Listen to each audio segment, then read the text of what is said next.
It says I'm live. All right, hopefully we are.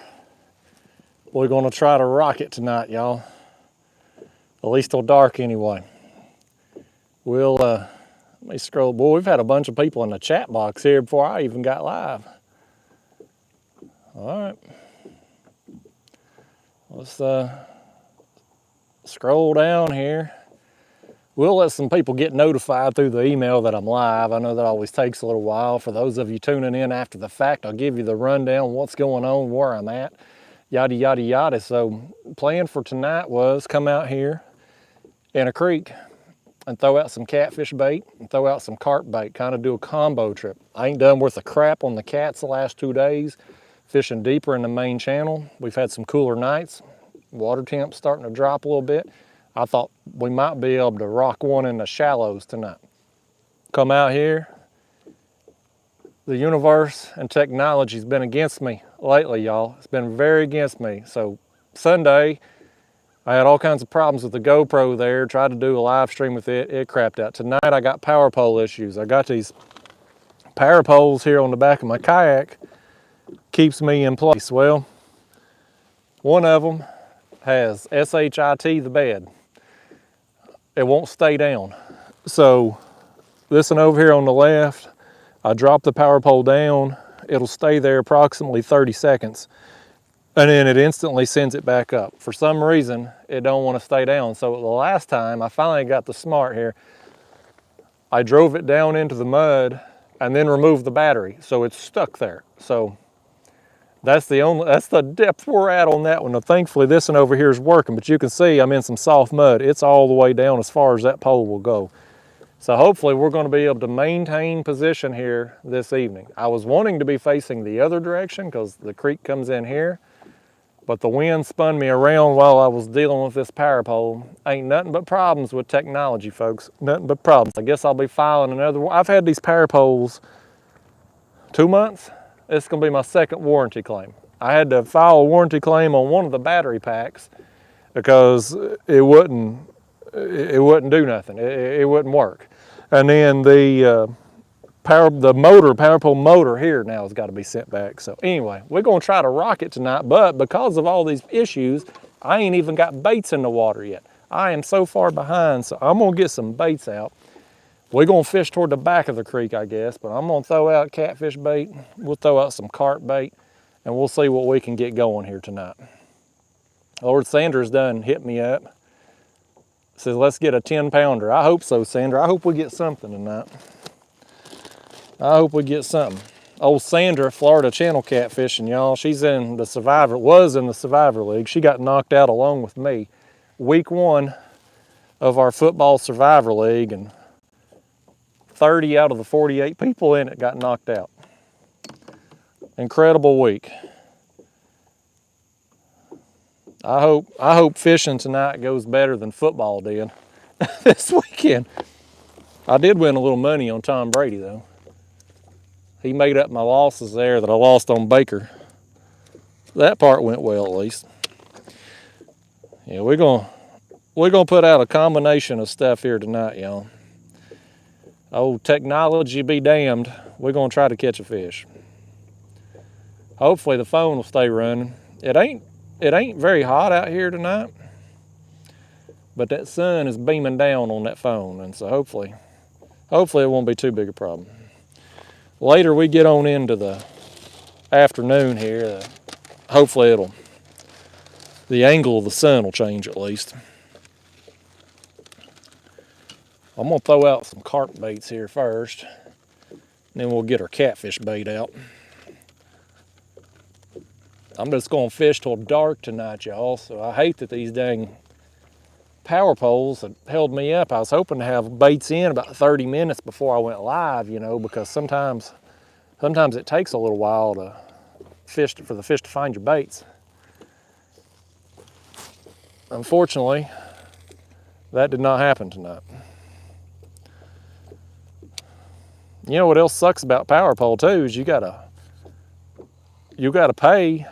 When I sent that battery pack, I had to send it UPS. It cost me $16 to send that damn thing back. I may be selling me some power poles here soon. I'm bad about, you know, I don't want to be griping and moaning here to start the show. But it just pisses me off when stuff don't work. Them power poles are, I mean, they're expensive, man. I got like $1,300 in them things and had to have two warranty repairs now in 2 months. It just shouldn't be like that.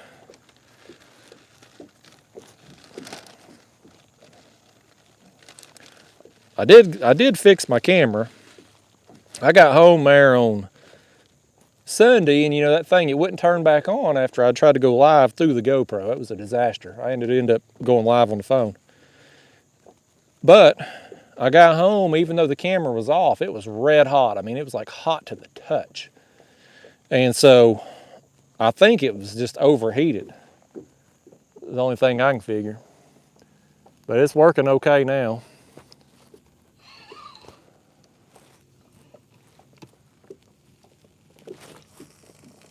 Throw one over there. I'm gonna throw some of these carp baits up real shallow. This is our new fancy reel right here. We're gonna hopefully get a big fish on that. I ain't got to use it enough to give it a solid review yet.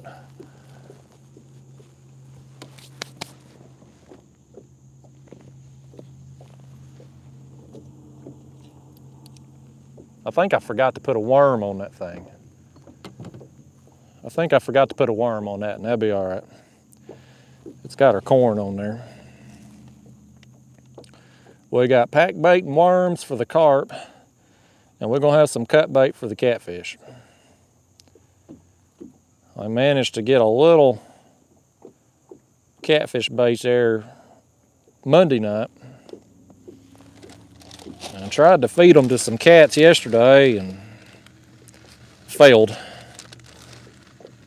I did get me some smaller fish there that'll help me for the slot tournament. I think I've probably got that slot tournament this month on lockdown. I know we're just 2 weeks into the month, but my score's pretty good. The few fish that I have caught have been right there around that 29-inch mark, so it's been good for those at least.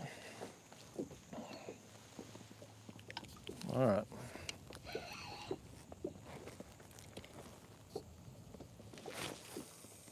Throw that one out there.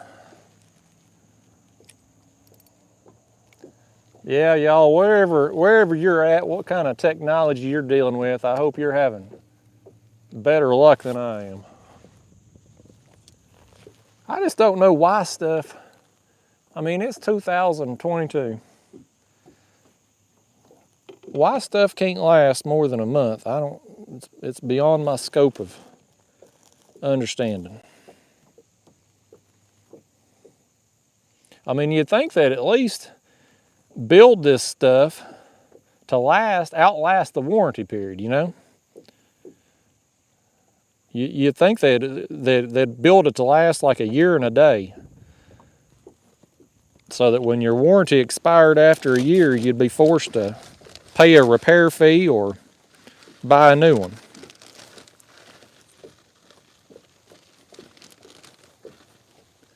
We'll see. I may ditch these power poles altogether. I've been thinking about moving the carp, getting a small boat for the carp fishing, because fishing for carp out of a kayak doesn't add any extra enjoyment for me like catfish does. So I've been thinking about getting me a small boat, and I found a pretty good deal. If all goes well, I'm gonna go look at it tomorrow. So we'll see. If that happens, I may move the carp fishing to a boat. Keep my catfishing in the kayak. It'll make it a hell of a lot easier on me to get bait too, by having a little boat that I can get up to the dam. We'll see. Anyway, I'm rambling on here, y'all. I'm gonna get set up here, and I'm gonna be all over that chat box like white on rice, man. I promise you. Again, I was hoping to have baits in and set up here for 30 minutes or so before I went live, and had an opportunity to do so, but I spent so much time trying to dick around with that power pole trying to get it to work.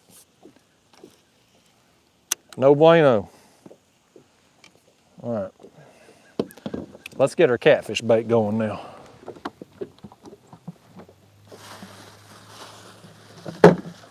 These catfish got to be somewhere.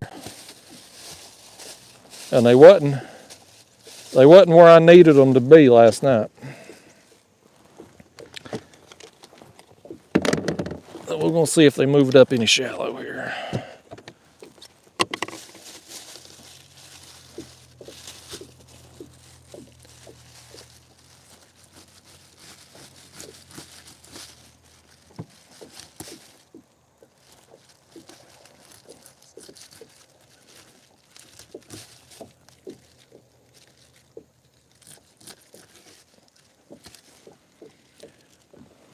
Throw that out, chum the water. I'll turn the bait clickers on too, add to the excitement if we actually get hit. I hope we don't need to, you know, sometimes when I'm landing fish and rocking around on the kayak and stuff, I have to adjust them power poles to kind of drive them deeper down as the trip goes on. And we ain't gonna be doing that tonight.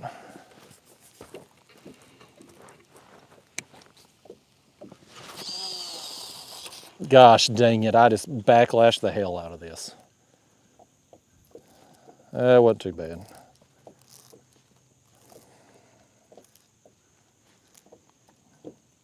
I'm gonna send Power Pole a bill, by God.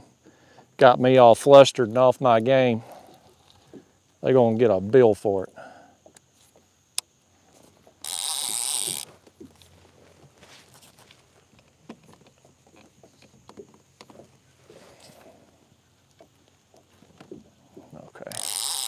Thought I was hung too. Boy, that'd be par for the course, wouldn't it? Cast out there and immediately get hung.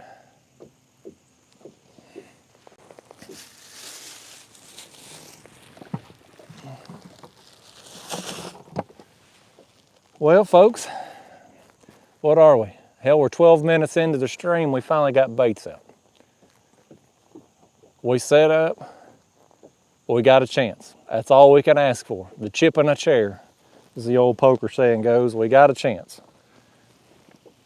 Let's see what's happening here in the chat box. Anybody got anything going on in life here?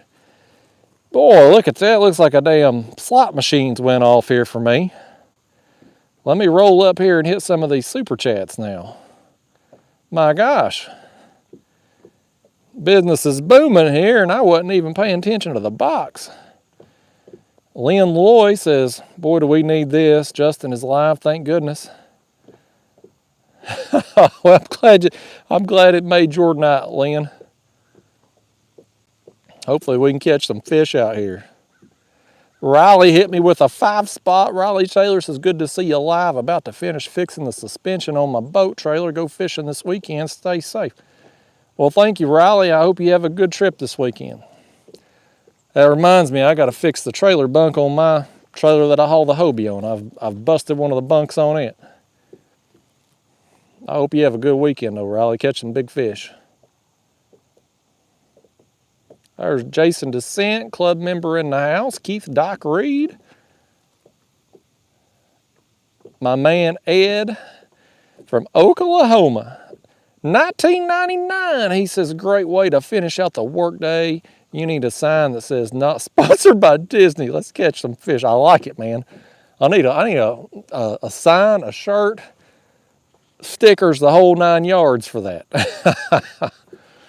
Thank you so much, Ed. Lucas Suddeth, 1999, he says, love the videos. Well, thank you, Lucas. I'm glad you like them, man. Thanks for tuning into the live stream tonight. Appreciate that super chat, buddy. There's old Big Wrench catfishing in the house. Oh, buddy, Vivi Saldana's hit me with 1999 now. My man from West Texas. He says, hello there, buddy. Nice to see you again. I'm on a little vacation in Texas, spending great time with my kiddos and grandchildren. Say hello to West Texas, hammer down. Awesome, Vivi, man. I'm glad they're giving you a vacation. You deserve it, man. Vivi's a truck driver, y'all. He's been all over the world. He's finally getting a little time off. And you notice he gets some time off. He's like me back when I was doing the whole travel nurse thing. When I was driving, I was on the road all the time. When I got time off, I didn't want to go on vacation anywhere. I want to stay home. And you look at Vivi, he's on vacation in Texas, right there where he lives. I get it, Vivi. I totally get it. Thank you for that super chat, man.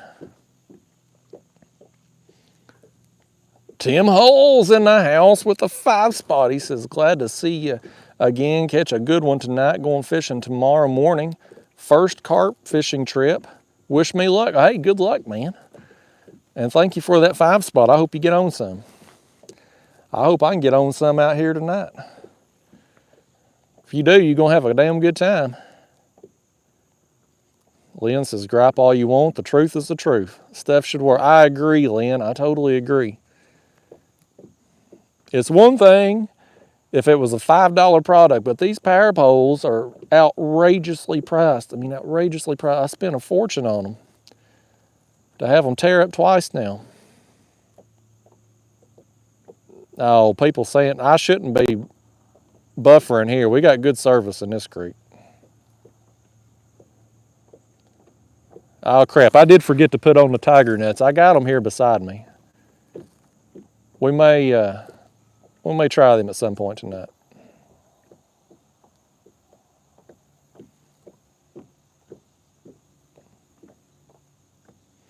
Let's see.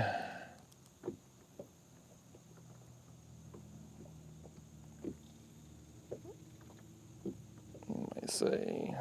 Where'd I go? I lost my spot. Jason Smith said you'd be smart to get a boat if all you used it for was bait. Yeah, I think so too, Jason. I mean, I look at how many trips that I've missed out on, catfishing trips that I could have been filming because I spend so much damn time trying to catch bait. I lost damn near a whole week just a month or so ago. Thank goodness I was ahead on videos at the time. I just couldn't get any bait, and it takes me so long to get anywhere in the kayak. You know, I mean, just having a little boat to be able to run up to the, because I live 5 minutes from the dam. And you can catch fish off the bank, they get bait off the bank sometimes, but oftentimes you'll be fishing on the bank and you'll see them on the other side of the current seam. Or there'll be white bass busting all over there by the lock. And I can't get to it from the bank. And you put a kayak in there, it's, you know, it's a little sketchy because of the faster current flow. But in addition to that, it just takes forever because, you know, the kayak here, I'm gonna go 4.5 miles an hour top speed. But you get out there in a current that's going 2 to 3 miles an hour. Well, now I'm only going forward 1 to 1.5 miles an hour. It takes forever to get anywhere. So just having a little boat that I could go get bait in would greatly improve my video production on this channel, even fishing out of the kayak. So we're gonna go, that's the kayak spinning in the wind. That ain't a fish. I'm gonna go take a look at that thing tomorrow. See what it looks like.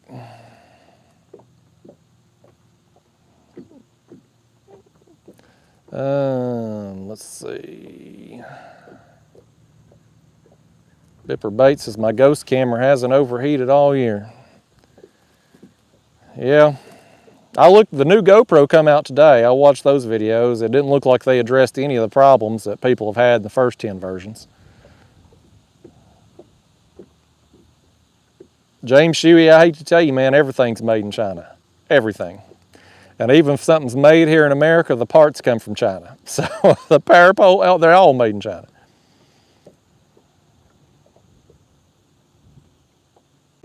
There's Nikki Hayes in the house.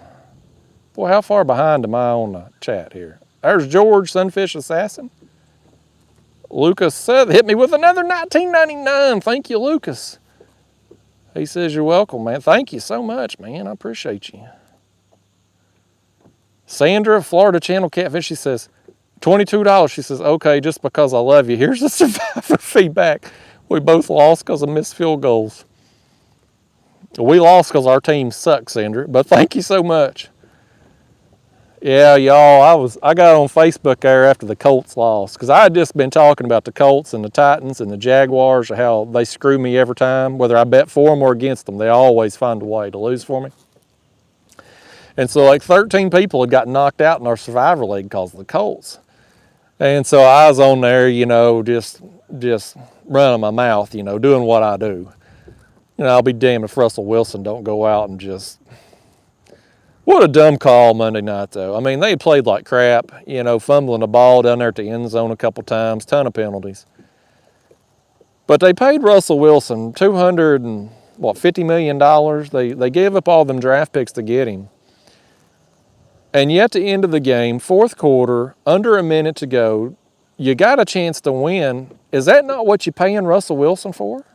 Is that not what you spent the big bucks on for that situation, to give him the ball and go out and make a play?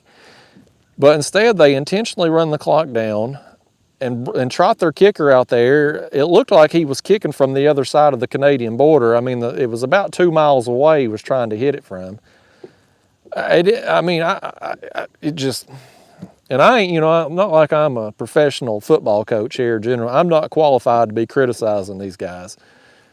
But I mean, I just can't, for the life of me, even now, I still can't understand that whole thought process. I don't understand any of it. But anyway, knocked me out on week 1.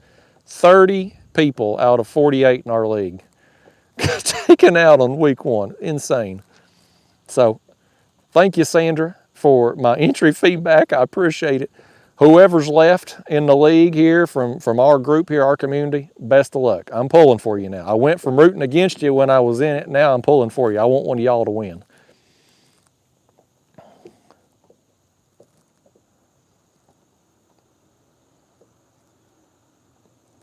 There's Augustin Pedraza in the house. I'm glad to catch you live. He was salmon fishing. Only had 2 hours when leaving. A guy comes next to me and catches salmon on the first cast. Gotta hate it when that happens.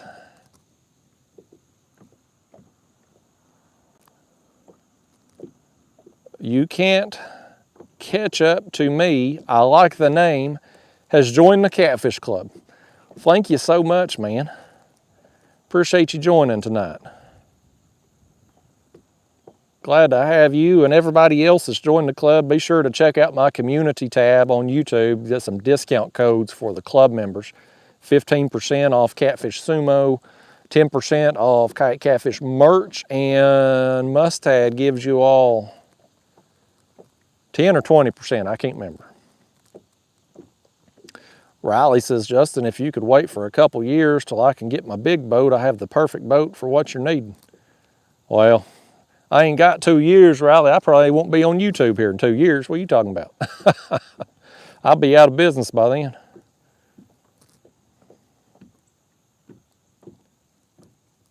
Brian Forrest and his horse named Toby says, Russell Wilson is just about washed up. He ain't worth that big money. I'm inclined to believe with you after what I saw there at the game, Brian. I still think I'd take my chances with Russell Wilson getting you know, 4th and 5. I'd take my chances with Russell Wilson versus trying to hit a 2 mile long field goal. But again, I don't coach the Broncos. I don't think that Nathaniel Hackett's going to be coaching them very long either, but his buyout will be bigger than mine. Oh, there's Callie, K&K Fishing Adventures. Been a club member for 1 year. Callie's been with me for ages. Says counting inventory at work, got 1 hour left. Think I'll listen to you while I enter the numbers into the system. Well, thank you, Callie. Glad you could tune in tonight. Shout out to my favorite horse, Toby. I hate the name, but I like Brian's horse, Toby. I may be down here at the bottom of the chat box here, y'all. I kind of scrolled through. I got behind there when I was trying to get baited up. But we cooking with Crisco now. You can't catch up to me, says stream looks good today. Yeah, we got good service here in this creek. We shouldn't have any buffering issues. We may have fish catching issues, but we shouldn't have any buffering. I can tell you right now, I don't like what the wind's coming behind me, and I'm getting some sway in the kayak. I don't like that. Oh, I got this, the power pole that's working is all the way down into the mud. That's an 8-foot power pole I'm sitting in 3 foot of water and it has driven all the way down. This one over here, you can see how much is standing up on it. I couldn't get it to go down any further because it's a piece of junk and doesn't work. So I fear we're going to have some swaying, which could affect our potential carp catches. I got some slack in them lines, but the whole purpose of me dropping the coin on them power poles was to keep my kayak still. And when they're working properly, I stay still enough. I will say, and I hate that I'm going to have to go through this warranty process again, but the last time when I called for my battery pack that crapped the bed at Power Pole, it was a very good warranty process. Like, I called up, I explained my problem. I was like, I've tried the other battery pack. It works fine. Something's wrong with this one. They shipped out a new battery pack that day. I mean, like, they had it, like, they didn't even make me wait until they got the other one back. They shipped the new one on out. So I had it in like 3 days. So I guess they've probably had so many damn problems, they've had time to get their customer service dialed in.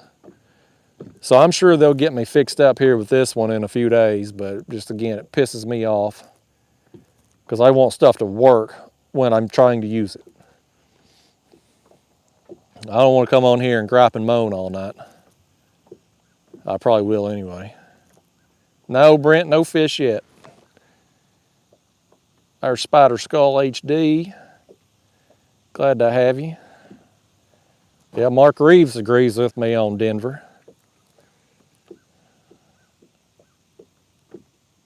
I said a lot of, the dog, y'all, was terrified Monday night because I was cussing that TV. And the dog, you know, she hears me cuss her so much that when I'm yelling and spewing cuss words, she normally thinks it's her. I cussed her earlier today because I took her on a little walk.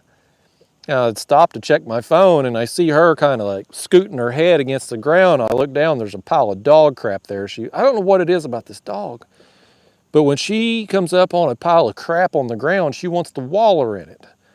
And so she was doing today. I busted her ass out there. But, you know, again, I cuss this dog so much that anytime I'm cussing something else, she thinks I'm yelling at her. So I kind of felt bad Monday night. But I was cussing that TV hard. Survivor League is super fun, but it's more fun when you go deeper into the year. Nobody wants to lose on week one. I mean, nobody. You don't want to lose at all, but especially on week one. That's the wrong time to go out.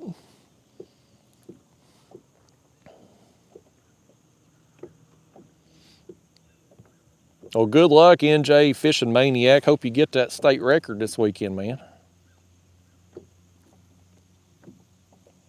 Callie says these evening lives are easier for her to catch. Yeah, my numbers are usually better in the evenings than the mornings. Douglas Medlin says, what brand power poles are you using? I'm using Power Pole brand, Douglas. Adventures with the Burks. Tim Burke, he's a club member. He says, hey, Justin, just wanted to say thanks for the discount on Catfish Sumo. I bought an original chopstick. Have to say, was impressed with the quickness of customer service as well as the pole itself. Well, I'm glad you like it, Tim. I'm rocking those original chopsticks out here tonight on 4 of the 5 rods. I'm glad you like it. There's my man Marshalling Outdoors. He's been a member for 2 months. He says, I've been catching big ones shallow under the cypress trees here in Louisiana. Good luck. Well, thank you, Marshalling. Thanks for being a club member.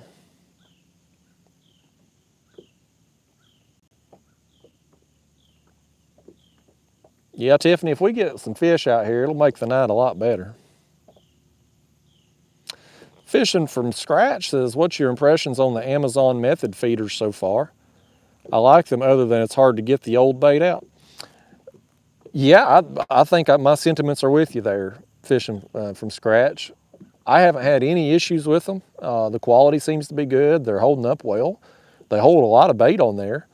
But like you said, sometimes you get some bait stuck down in there. It is kind of hard to get it out, but so far so good with them. I mean, hard to beat for the price. So thus far, you know, time will tell, but thus far, month or so I've been using them, I'm liking them.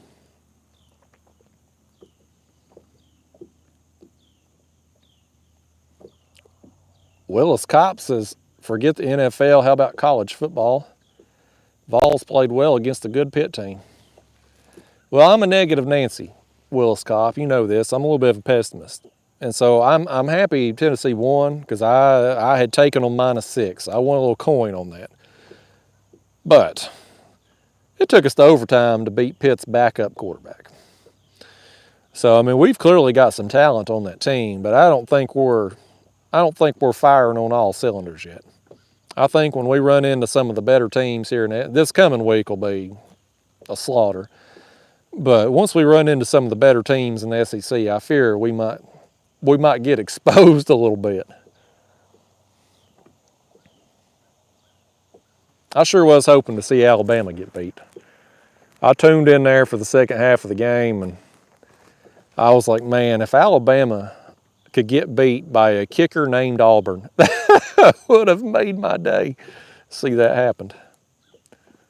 But Alabama does what Alabama does, and they find a way to squeak it out.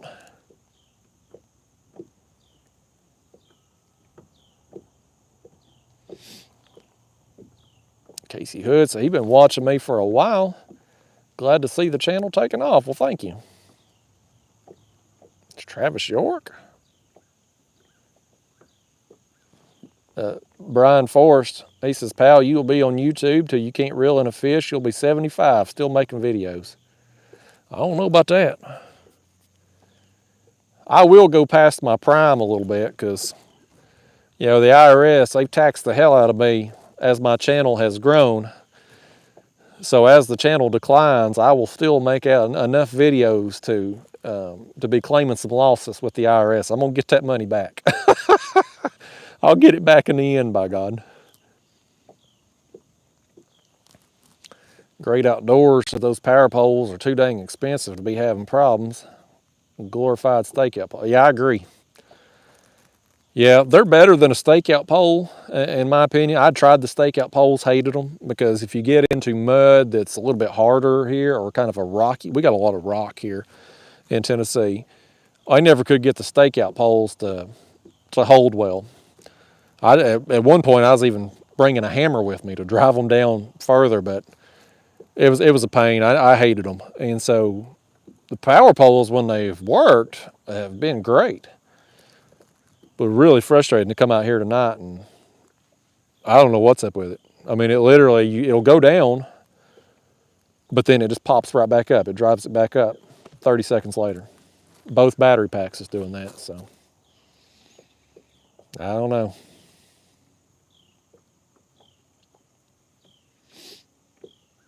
Tiffany says, rude for a telemarketer call. It's always rude for them to call, Tiffany.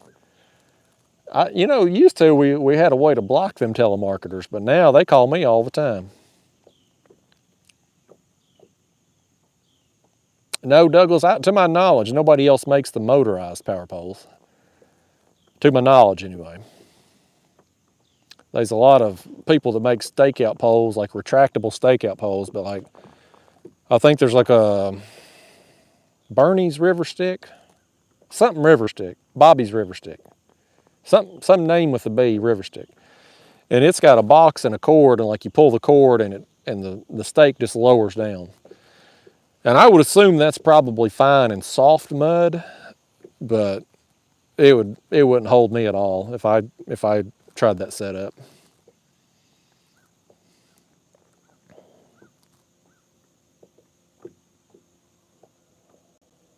CJN says, I cuss at everything and anyone in sight when things go wrong in the boat. He sounds like me.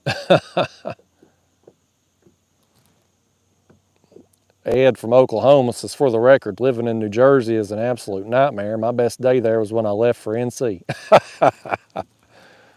That's funny. Jay Ramirez says, loves the channel and love to do this one day. I hope you do, man. Mad Goatee says, Carp and Catfish Baits Tips and Tricks is live right now too. He's live every night of the week, man. He's got some dedication. He goes live for 6-8 hours at a time too. We're going live till dark out here tonight.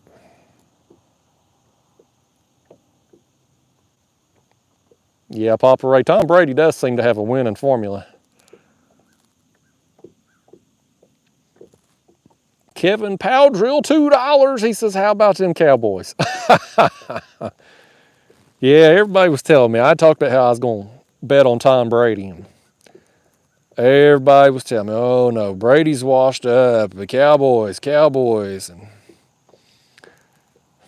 I feel for them. I do feel for Cowboys fans because, I mean, I've been a Tennessee Vols fan for forever. And the Dallas Cowboys are basically the Tennessee Vols of the NFL. Every year, it's our year.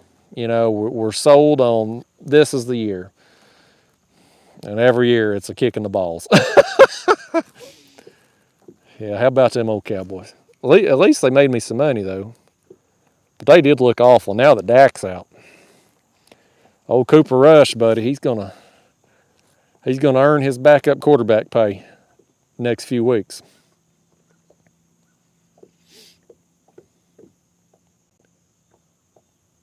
Fishing from scratch, so he landed a 20-plus pound common yesterday. Heck yeah. That's nice, man.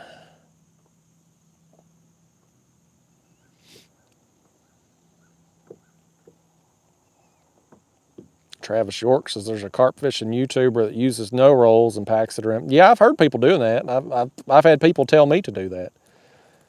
But, I mean, undoubtedly, these feeders are going to hold it on a little better. I mean, just the physics of it. But, I mean, you can definitely do that.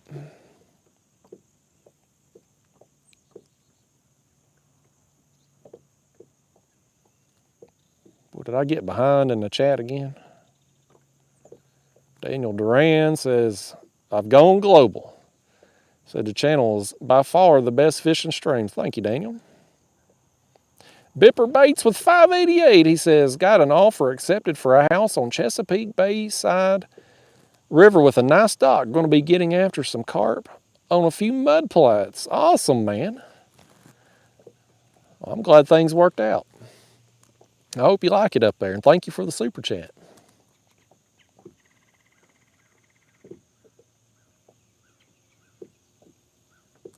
James Cardwell says he thinks I'll be doing videos as long as I want. I hope so. I'd like to do this forever.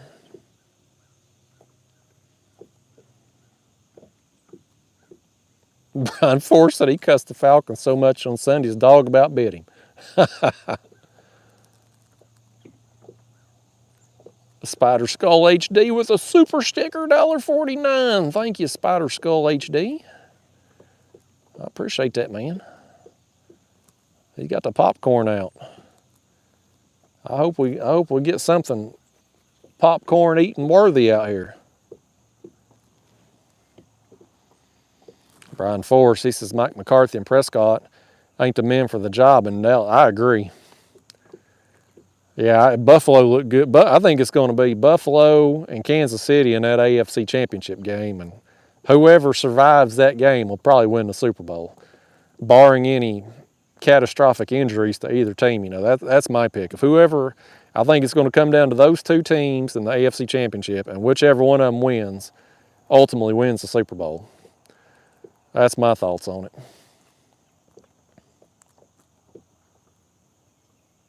No, Steve Steele, you ain't missed a daggone thing. Just me griping about technology and getting baited up.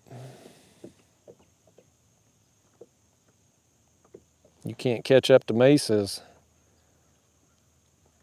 I live at the bay as well. Who said that? Oh, that's Bipper Bates. He's moved to the Chesapeake Bay. Joshua Howell in the house. John Dode. Go get you some dinner, Thomas King. You ain't missing nothing. Dinner, I promise dinner's better than this show out here. There's Candace Grass is catching something big this evening. We're going to try, Candace. I'll give it a few more minutes here. I'm going to start reeling in these carp rods and putting some more pack bait out. I casted two. I casted one over in this little pocket here.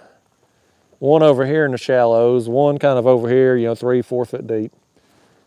And then I got another carp bait going way out here on this side, and then our catfish bait's kind of out here in the deeper part of the channel, which back here is just 3 to 5 feet deep. But the last couple days that I've went catfishing, I was on a good bite there fishing deep, but that bite seems to, at least last couple days, ain't been on. So I think with these cooler nights, it was been right around 50 degrees the last couple nights. And so these water temps gonna really start to cool fast if we keep having that. Gonna mix things up here.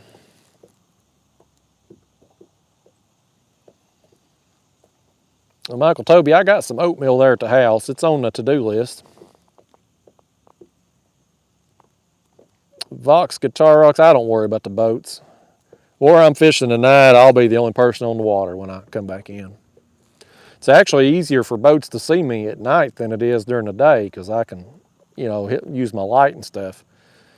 But during the day, like, you get a setting sun and them running 70 miles an hour downriver looking at that sun, it's hard for them to see me. But at night, it's pretty easy for them. Dalton Johnson from Illinois. Or Illinois. I don't even know how to say it. Like Cincinnati, everybody else in the world says Cincinnati. But up there, they say Cincinnati. I don't know why they can't pronounce the city they live in, but they can't for some reason.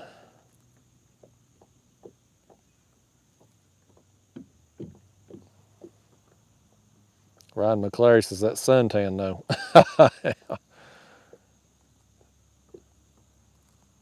There's Ted in the house.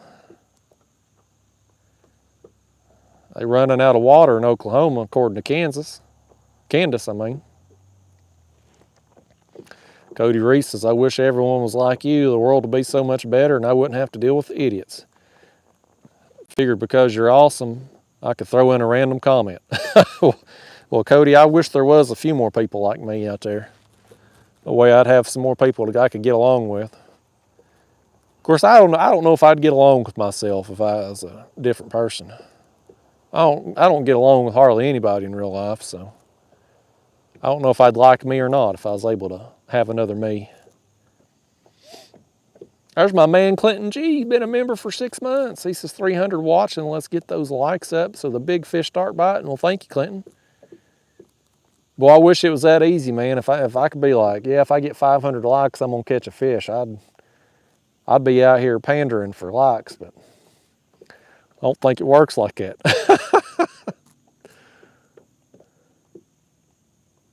Yeah, Bender knows how to say Cincinnati.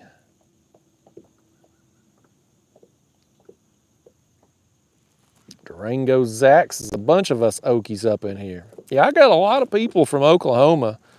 Oklahoma and Texas are two of my biggest areas for viewers. I don't know what it is about those states that they have identified with me, but I get a lot of viewers from those states. Texas is like 10% of my audience.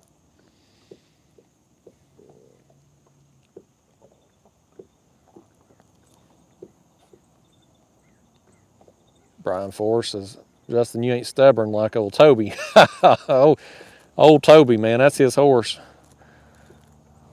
We got on a tangent one night about names I don't like, and of all the names that I don't like in this world, Toby is like number one. I don't know what number two is, but like Toby's up here and number two would be way down here. That's how much I dislike the name Toby. But small world, Brian Forrest's horse is named Toby.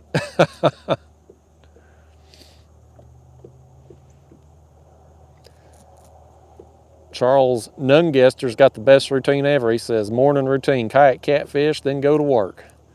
I like your style. Tom Beatty's down there in Texas. Tell you what, I started getting baited up around for the 5-minute mark. So let's take a second here and just rebait these pack bait areas, because I didn't do any chumming or anything. I still got my chum sitting here. I was having so much trouble. I was gonna chum this area, but when those power poles, and anyway, I didn't end up throwing my chum out. So all we have as far as scent in the water is the pack bait that was on our feeders there. So Tim Hulse is like your new Kayak Carp merch. Looks awesome. Well, thanks, Tim. I think the logo turned out pretty good, but I am biased. Willis Cop says, have you targeted that dock with all the crappie you've had so much luck on recently, or is the local YouTube fraud fished it out because you found them for him? I haven't fished that dock in a while. It was getting hit hard after I posted those videos. I was working that creek there to get bait, and every time I'd go back in there after them videos, somebody would be sitting on that dock. So that's part of doing YouTube right there. Is people's gonna find a background and hammer it. That's how it goes. Price of doing business is what I say about it.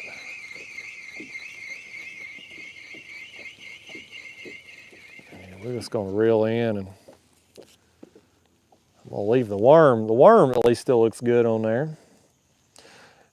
Yeah, that's what the fishing from scratch was talking about, these feeders. You can see it still looks practically new. I've had this one tied on a while, but that pack bag gets down in there in that inner coil, and it's hard to get out if you're packing up, you know, to end the day. Now it's good that it holds it on there so good, because it's holding your bait in there in a you know, close area right there where it's sitting. But at the end of the day,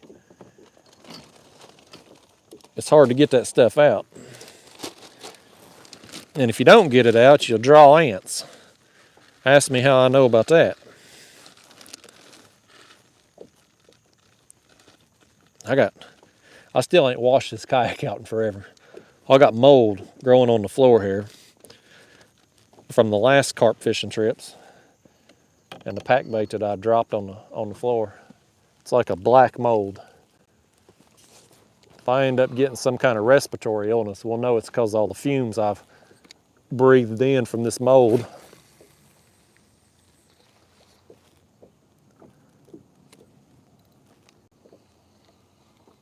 Oh. I'm gonna leave a little slack. A little more slack than normal in these lines because of the way the kayak's spinning. This is the one I'd forgot to put the worm on. We will stick a worm on it.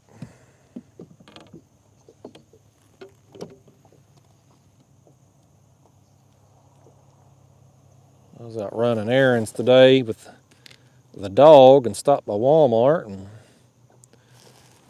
got me 3 cans of worms because I was gonna go carp fishing tomorrow and hit a new creek I've been wanting to hit. But I guess I'll be changing those plans since my power poles do not work. I may go ultralight fishing tomorrow, I guess. I guess that'll be what I change up my, hell, I guess it might do us some good to put some pack bait on that before I cast it out. Well, I'm in bad shape tonight, y'all.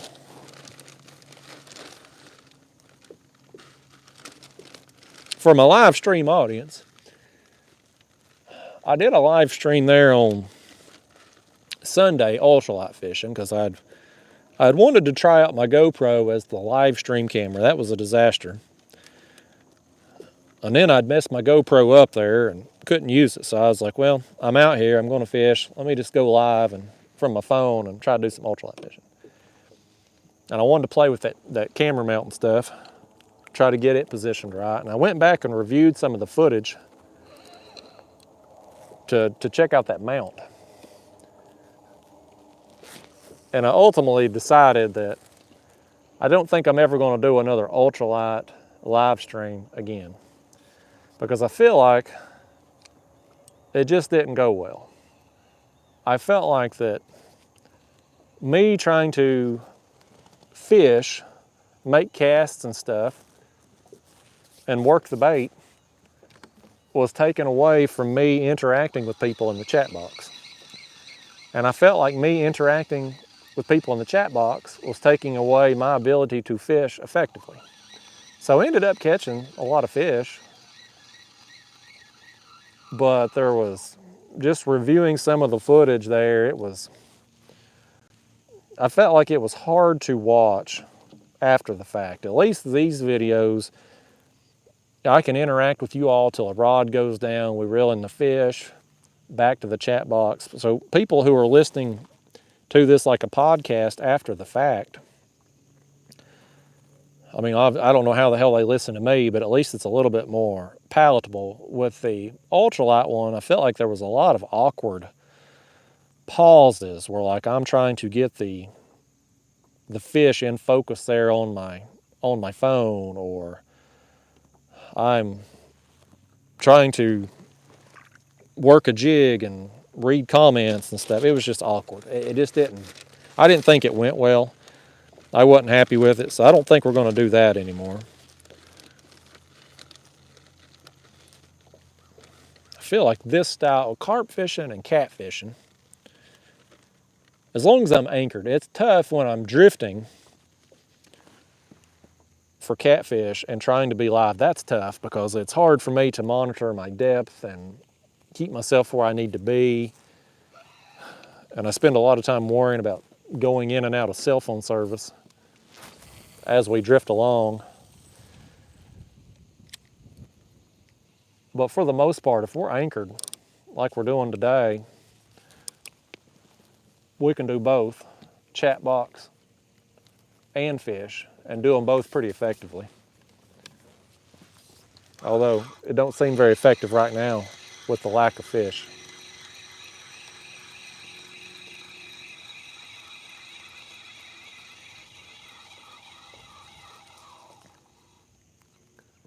Something got my worm on that one.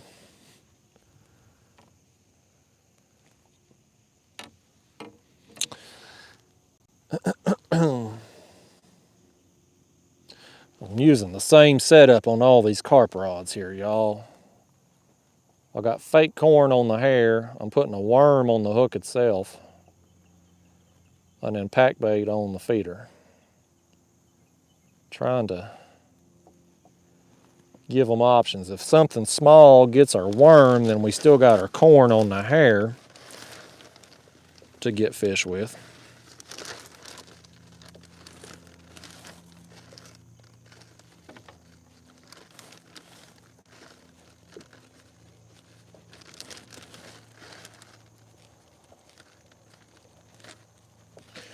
All right, I'll cast this back out.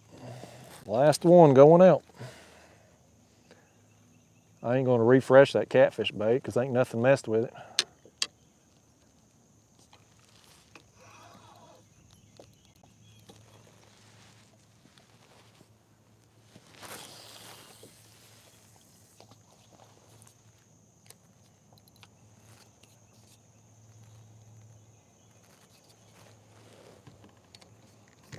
I did think of something pretty creative, y'all, for my regular audience.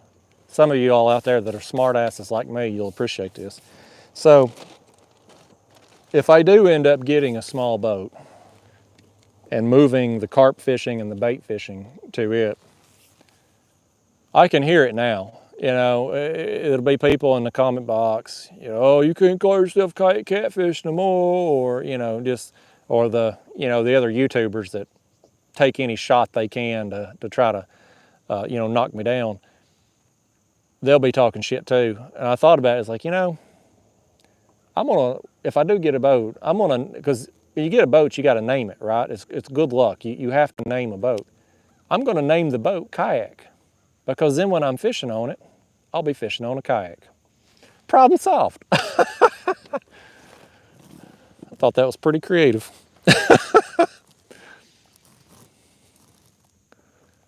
How far behind did I get in the chat box here while I was rebaiting? I hope y'all was just talking amongst yourselves there. Let's see. Josh Howell says, no bidet, but did take wife to see Joan Jett, Poison, Def Leppard, and Motley Crue. Well, I hope it was a hell of a show. I mean, that was a good few hours, but the bidet, that's a lifetime of clean ass. I think you made the wrong decision, but I ain't gonna judge you. Dale Hazlip, no fish yet, buddy. The Fish and Wolf Club member, he says, Justin, at least when you come to Colorado, the channel cats are big. He's caught 2 28-pounders, man. Those are some big ones. Daniel, the owner of Catfish Sumo, was out there in Colorado this past week. I don't know if he's back to Tennessee yet or not. He was heading out there to do some family stuff. Sleepy YD says, I remind him of his grandpa. I think he's saying I'm old, y'all.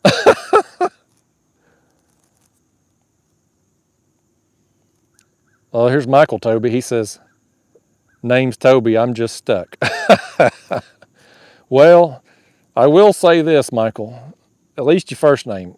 I don't know that I've ever met anybody with the last name of Toby that I didn't like. Conversely, I don't know that I've ever met anybody with a first name of Toby that I did like. So at least it's your last name. I'll cut you some slack there.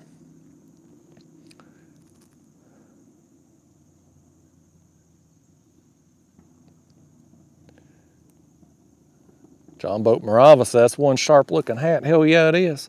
I can't catch no fish out here tonight, but I might could sell a hat or two. CatfishSumo.com, code word kayak, get you 10% off your order. Thanks for setting me up there, John Boat Morava. He set me up with the plug right there.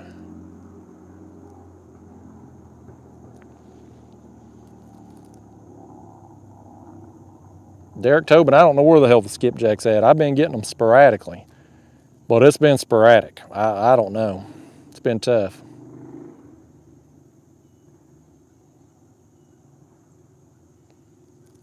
Bipper says, I got to clean this kayak. It's bad, man. I mean, look at this. That is literally mold growing.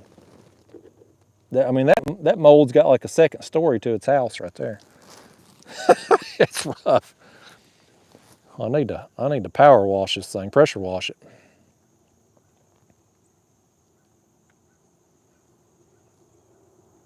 Let's see, I lost my spot again, showing off the mold. Oh, there's Savannah Outdoors with a 5 spot. He says, this is tip for the male model you hired to flex the carp merch.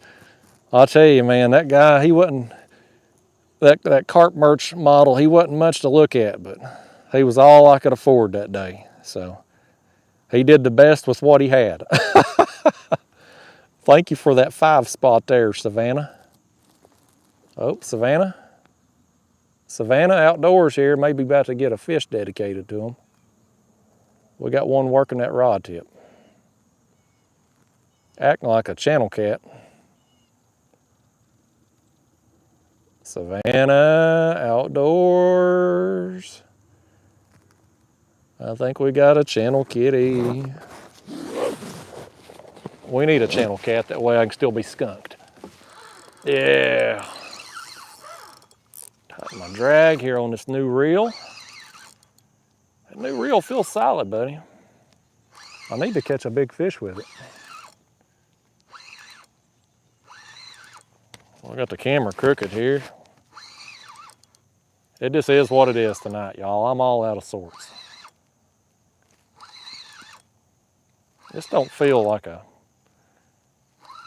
carp. I think we got a channel cat or something here. Oh my gosh. We got a turtle. We got us a turtle here, y'all. Is it a snapper? You know what though? For the record, I'd rather catch a turtle than a channel cat. Let's net this little guy. Come up here, buddy. That's a slider. He might bite, but it won't hurt. Savannah Outdoors, I'm dedicating this turtle to you. Savannah Outdoors, just give me a tip for that very sexy male model I hired for the kayak carp merch, even though I can't catch a carp tonight.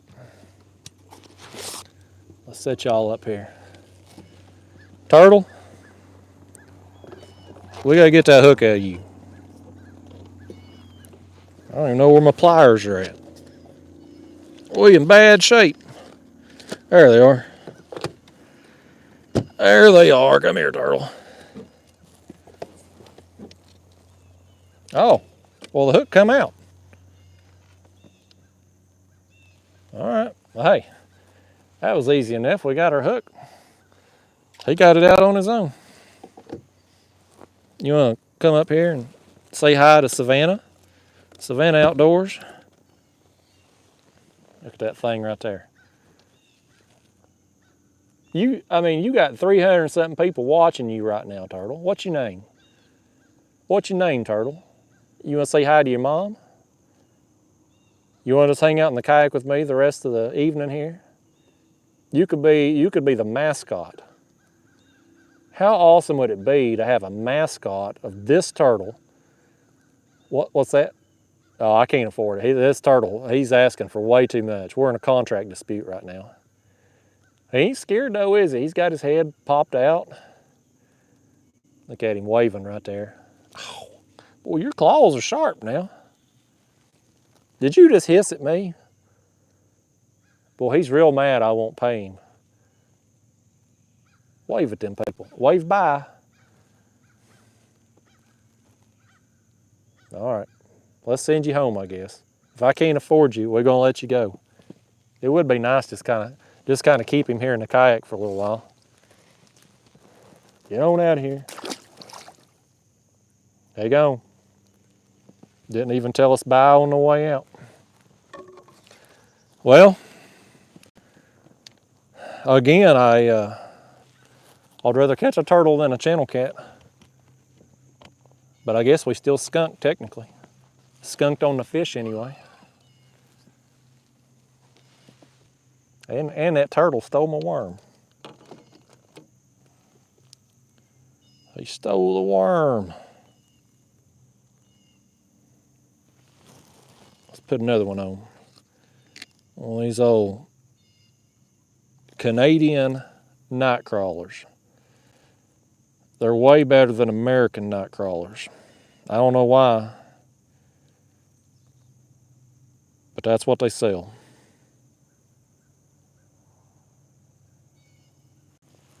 Okay. Get some more pack bait on. Danged old turtle, man.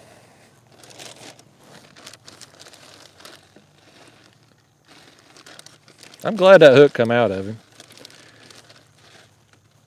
Them snapping turtles, I'll cut that hook off in a second on a snapping turtle. I ain't messing with them. But the sliders and the mud turtles, stuff like that, if I can get the hook out, I will.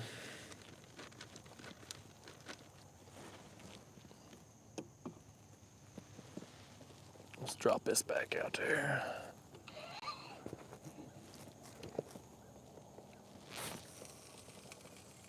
There we go. I'd love to catch something big on this new reel. We didn't really, I ain't really been able to put it to the test yet. If I end up liking it, I may get me a couple more. Just for the spool size.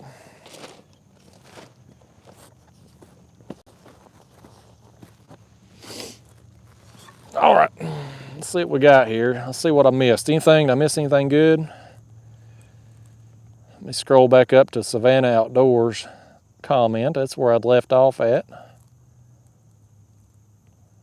There it is. Thank you again for that super chat, Savannah Outdoors. Clinton G said he got his Carp sticker. Heck yeah.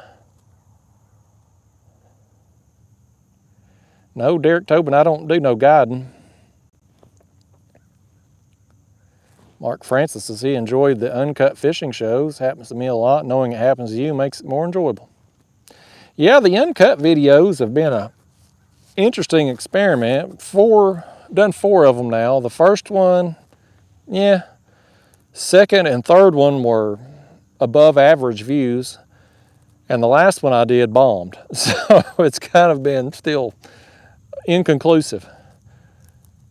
But I'm going to keep putting them out until I figure out one way or the other. Lonnie Broyle said, love the Ultralight live streams. Well, I'm glad somebody liked them.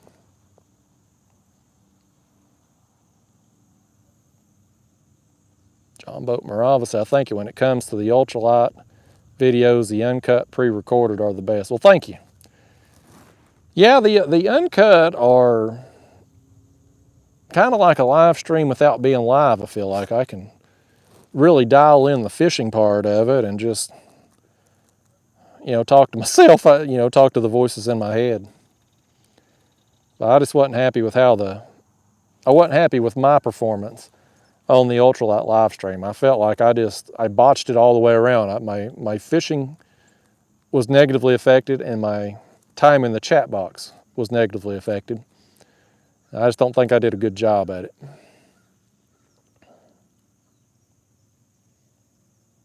Savannah Outdoors says, I like the live and ultralight uncuts, but I see what you're saying.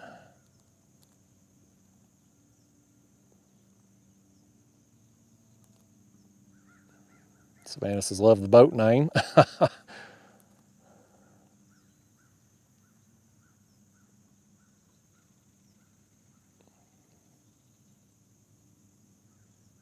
I'll scroll on down. I got behind there doing that turtle and rebaiting and everything, y'all. There's Tommy Bounds in the house.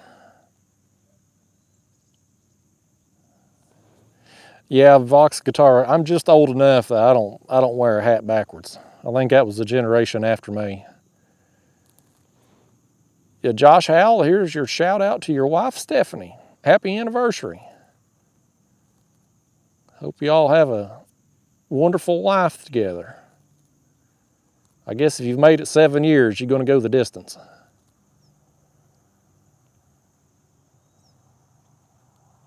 Well, I am way behind there. We're still talking about the turtle in the chat.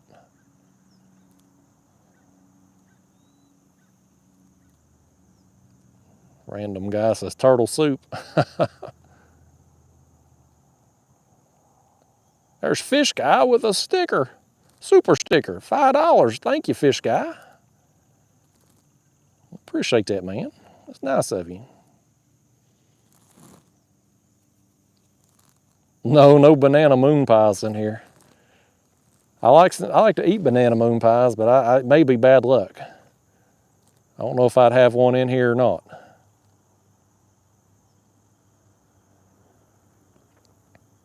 Okay, I wasn't too far behind there.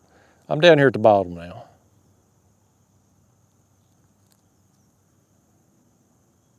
Michael Toby says he likes the bait catching videos. I wish more people liked them.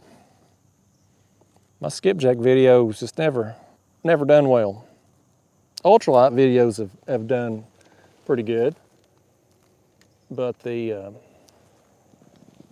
skipjack videos not so much.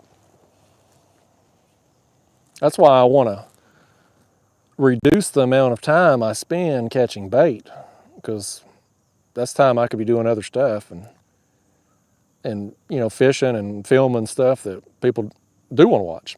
So I'd like to make bait catching as easy as possible.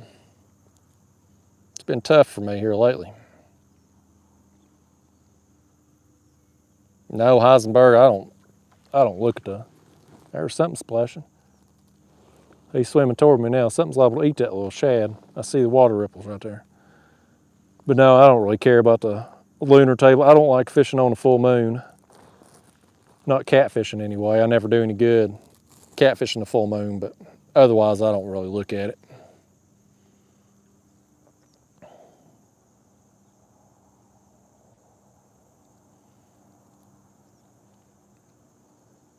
Tim Hull says use pieces of moon pies for your bait. You know, and it might hold on. Them moon pies the cookie part of it might actually hold on the hair rig too. Travis Gentry says the uncut videos give him hope. Fish Guy, I could buy bait, but I don't want to. You know, them skipjack at the bait shop like $7, $8 a piece. So it'd cost me $7, $8 every time I set out my rods, you know. And then they bind them things under the table. You know, most of these bait shops around here, they give them people, you know, a couple dollars, $3 store credit, anybody that brings them some skipjack in, and you don't know how them people have handled the bait. Did they put it on ice? Did they have it in just a bucket all day long and then freeze it when they got home? You don't know how it's been handled, so I don't like buying bait. And I prefer getting fresh bait too whenever possible than using frozen. I used to use frozen a lot back when I was working and stuff, and just didn't have as much time to go out and get bait. But now that I've got time and can plan around bait trips and stuff, I try to use fresh pretty much all the time. Mortal, I'm a few feet deep. I've got baits anywhere from 1 to 5 feet deep. Tony, Jess, and I hope we get a fist pumper too. The turtle may end up being the biggest thing we get out here tonight. He was a good sized turtle. I don't know about carp being 60 feet, but I wouldn't put it past them. I don't know for certain, but you know, the fact that I've caught catfish well over 100 feet deep leads me to believe that there's probably other species down there too. Could very well be carp and buffalo down there. Hype vortex, I mean, if I was fishing smaller rivers, I'd probably look for the deeper holes in the smaller rivers, or any kind of current flow obstruction, you know, log jams or rock piles, anything like that. Jeff O'Neill says, "It's my first live stream with you. It's almost like being there. I have to go, so good luck." Well, thanks for stopping by, Jeff O'Neill. Ed says, "Skipjack $20 there in Oklahoma." Whew. Well, I may need to catch me some skipjack here and drive to Oklahoma. That might be worthwhile. Brian Forrest wants to send me a Georgia hat. Brian, you know, I got that bidet at the house, so I don't actually wipe my ass anymore. But if I did, I'd use that Georgia hat for toilet paper. All the Georgia fans will love that one.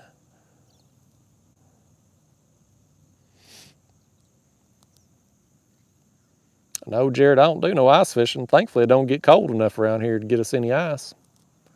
There's Tariq. Ryan Spangler in the house. There's Nathan Raines. Stuart Coleman said, "Did you recognize a change when using fresh bait versus store-bought?" I mean, it's I tend to get more big fish with the fresh bait. Now, smaller fish don't really notice the difference, but the fresh bait for the bigger fish, the fresher you can get it, the better. Definitely helps the calls on big fish. Sheldon Bertram, you can get skipjack at Melton Hill Dam certain times of the year. Seems like they're either in there thick or they ain't in there at all. Augustin Pedraza said he'd like to send me a catfish reel. He has a couple of them and hardly use them. Well, thank you, Augustin. I appreciate that, but I just got them new Shimano reels earlier this year, so I ain't got no need for a catfish reel for a while, but I appreciate you. I appreciate the offer, though.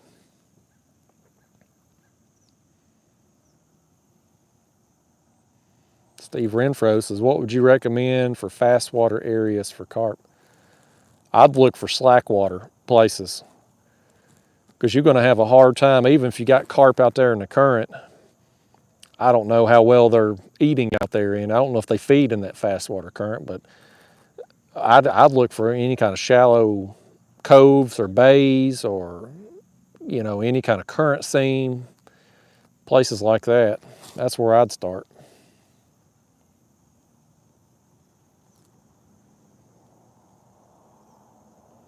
Willis Kopp said, "You talk about not getting along with people. I guarantee that's not the case. Frontline workers use dark humor and people don't understand it. We don't have bad days like others. Keep being you." Well, thank you. Yeah, working in the ER and stuff, our jokes and banter usually was a little bit more gruesome than other lines of work. That's a fact. Heisenberg says, have you ever fished with a fan? I feel like I'm fishing with a few hundred of you right now. We in this together tonight.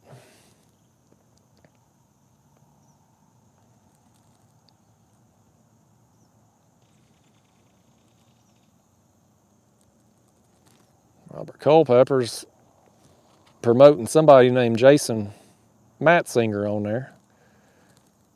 I hope Jason Matzinger sends me some advertising dollars there for his channel.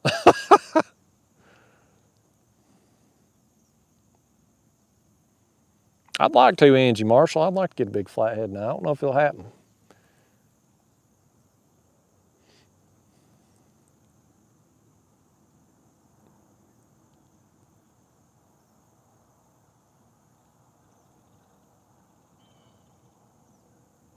Tim Evans says, better watch out, us Georgia fans or your fans too. I think you was my fans. Not after that toilet paper comment. I don't know, Tim. I don't know about pond fishing for carp. I imagine it'd probably be the same way, but I ain't never fished any ponds for them. And I don't know enough about carp fishing to be really giving advice on anything at this point.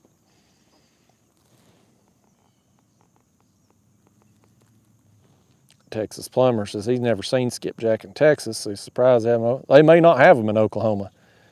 It may be why they're so expensive at the bait shops, just having to have them shipped in.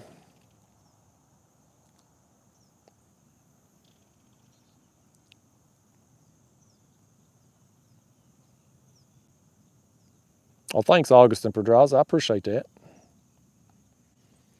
Danny, yes, I'm on Watts Bar tonight in a backwater creek system.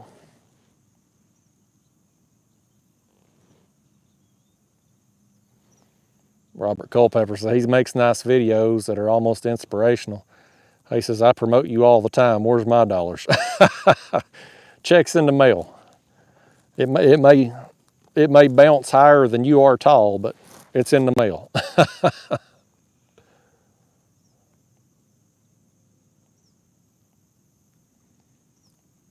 Mortal X says, you're almost 150K. That's awesome. Well, thanks. Yeah, I'll probably get there in the next month or so.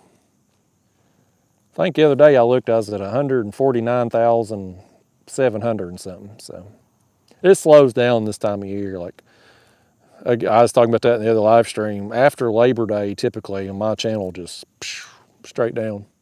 Happened a little earlier this year, but it's kind of a, it takes the pressure off me. I can kind of go out and do what I want. I've spent more time in my Old Town kayak lately, just kind of messing around and stuff. And if I get a video, great. If I don't, well, that's okay too. Ain't as big a deal. But in the peak summer months, if I go out and I don't get a video or I have a crappy day, it's like, that's a potential viral video lost right there,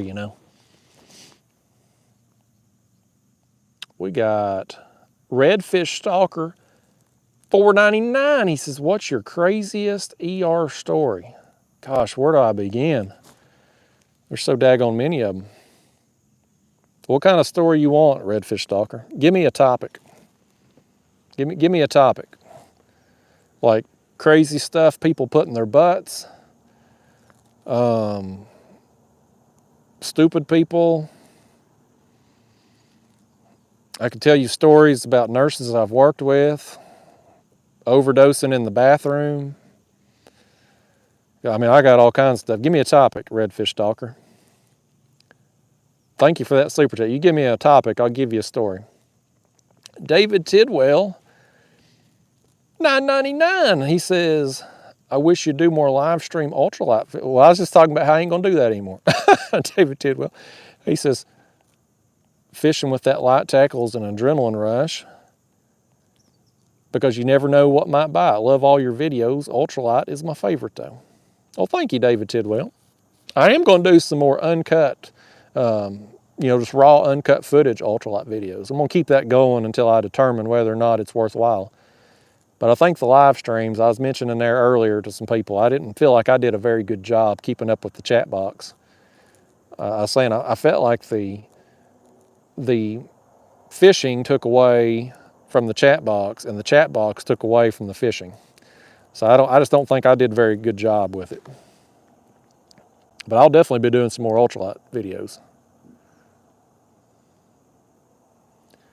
Fishing from scratch. He says he fishes ponds for carp regularly and does exactly what I'm doing.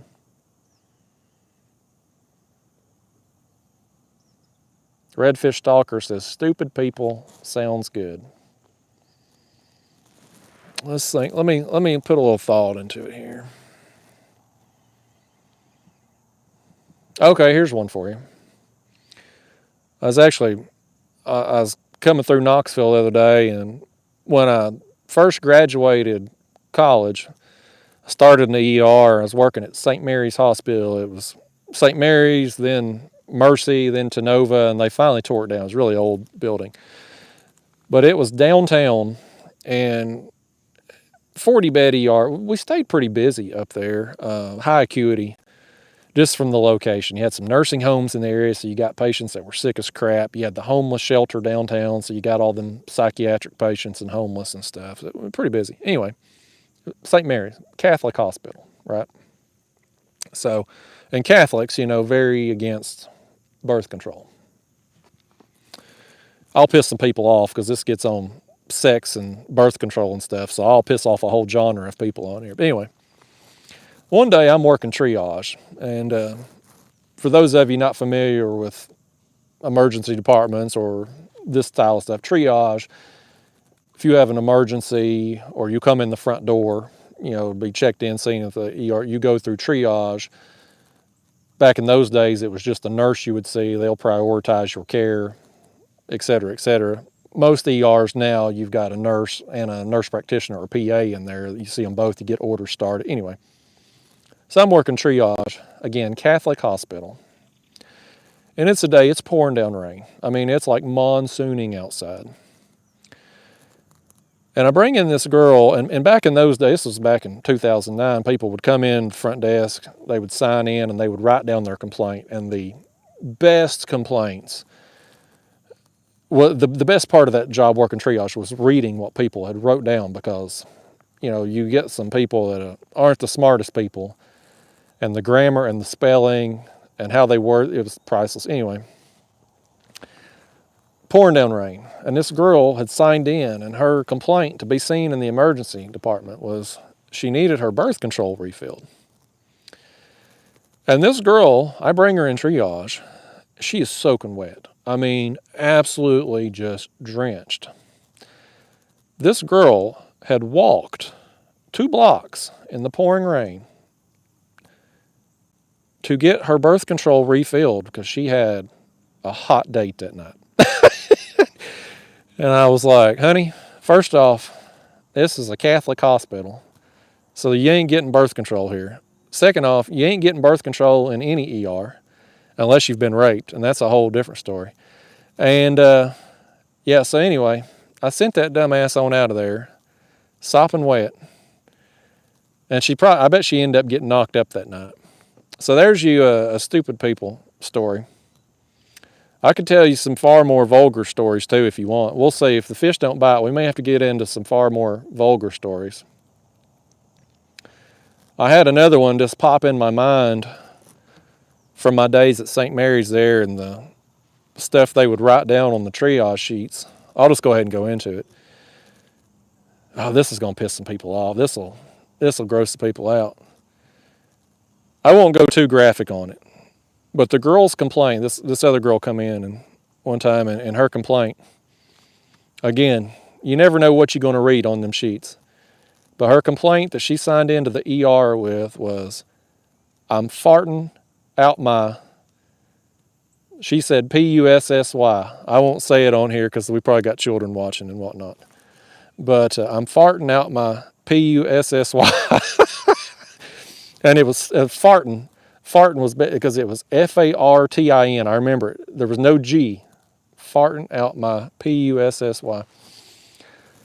This girl, I mean, I felt bad for the nurse practitioner that had to do her vag exam because, I mean, it was like, forget the room being stunk up, the whole hallway. This girl stunk up the whole hallway. She really was farting out her vag because she had BV so bad that it was like, I mean, it was, it was, that was the worst. I have smelt some nasty cooch in my day in the ER. In my days in the ER, but that was by far the worst. I mean, it stuck with me. I was working there in 2009, so we're talking what is that, 12 years ago, 13 years ago? That nasty cooch has stuck with me that long. I was probably, after interacting with her, probably at least 35% gay. That's how bad her cooch stunk. I was at least 35% gay after dealing with that. But yeah, there's you some stupid people stories. I bet I've done grossed out half the audience there with that one. Farting out her vag, y'all. Old Redfish Stalker here, he's done cost me half my audience tonight. Thanks for the super chat though, buddy. Spider Skull HD, $2. He says, Justin, catch you later, time to buy a hat. Well, thank you, man. Appreciate you hitting me with that super chat.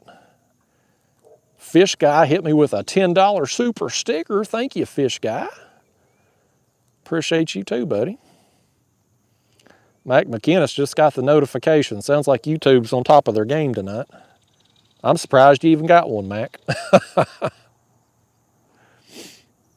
Texas Plumber says ER nurses and doctors save more lives than people realize. Bless y'all, I'm still here because of the quick thinking people in the ER. Well, I'm glad you had a positive experience there, Texas Plumber. Most of the feedback we get in the ER was just complaints. There's Callie with the 20 says, I'm thinking I might need to get out after some carp next week. Haven't caught any this year. They're addicting to catch. Well, thank you, Callie. I hope you have better luck than what I've had tonight because we ain't caught a daggone thing but a turtle out here. I feel like I'm on one of my catfishing trips the last couple days, the limited action we got. You better get on it quick up there, Callie. You'll be froze over before long. There's Daniel Duran, been a member for 2 months. He said, you should start a channel of Justin behind the scenes. I don't know if that'd take off or not, Daniel. There's J.B. Shaw, says it's fall in the air. Yeah, the catfishing usually gets a lot better in the fall. I'm looking forward to it.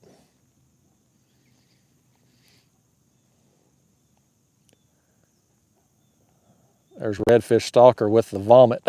You asked for it, Redfish Stalker. You asked for it. Texas Plumber says just 30, at least 35%. It was rough. There's been a few like that through the years.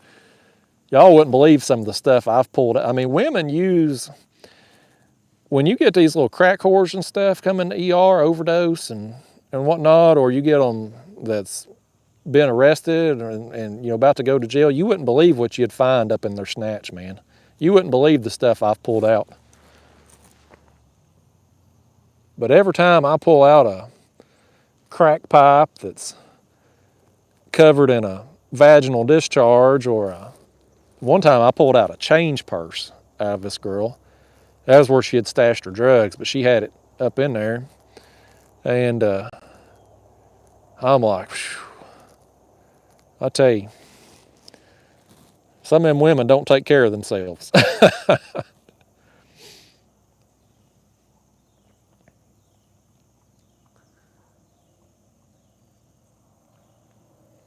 Robert Culpepper says, the craziest thing I've seen in a while at the hospital was a hand degloved.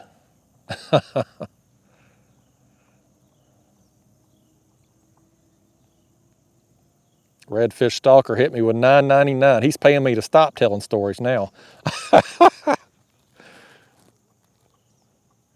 Tim Burke said he's about 15% after the story. That's funny. Riley Taylor says, went to take a shower and get ready for work. Was not expecting a smelly cooter story when I came back. You never know what you're going to hear on this channel. We need some fish to bite to change the topic. YT Wolf Play RBX, $2. Says, any good places to go in Alabama for blue cats? Shoot, man, I'd send you to Wheeler and Wilson. They catch big fish down there on the regular. Oh, look right here. Look right here. We're about to get a bite. We're about to get a fish right here, maybe. We got one on. I hope it ain't another turtle. I think it might be a channel cat. We might still be skunked. It ain't a carp, I'll tell you that.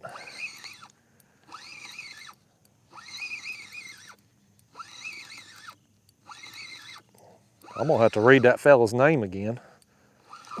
Oh, Lord. This is an old channel cat. We still skunked, y'all. We still skunked. I'm a terrible fisherman. I'm off, I suck at this. We come out here trying to catch some carp and some big catfish. And I catch a channel cat that's too small to even be used as bait. I don't even want to dedicate this thing to anybody.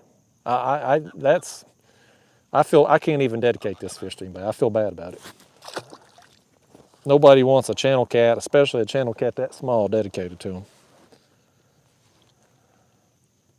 The fish, all he did was steal her worm. Doggone channel cats. Let's rebait. Let's get us another one. We need something better than that. Why can't I catch any fish, y'all? I'd rather have another turtle than one of them channel cats, but I don't know what's up. I just suck at fishing, I guess. Last couple catfish trips out, bombed. I thought we'd get back here in the shallows tonight, at least get some carp, maybe get some cats working up in here. Nothing so far. Nothing. How long have we been live now? Hour and a half. Sometimes it takes, 30 minutes to an hour with this pack bait to really get fish drawn into you. But we're past the point now. We should have some fish finding our little chum piles and stuff. This may end up, every time I do a bad live stream, I think, okay, that one's probably the worst one ever. This one may be the worst one ever. All the people on the replays will be like, they won't even see that channel cat because the nasty cooter stories will get them to click off long before they get to that channel cat.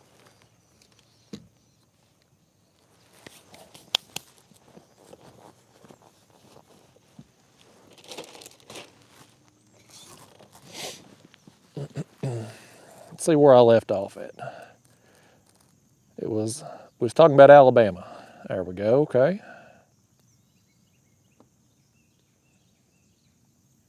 Willis Cop said, a guy called my dispatcher and we responded. The guy placed a pear in his rectum trying to get it out with a fork. He's bleeding badly. Gosh, idiots. And a pear, like of all fruits, a pear. Yeah.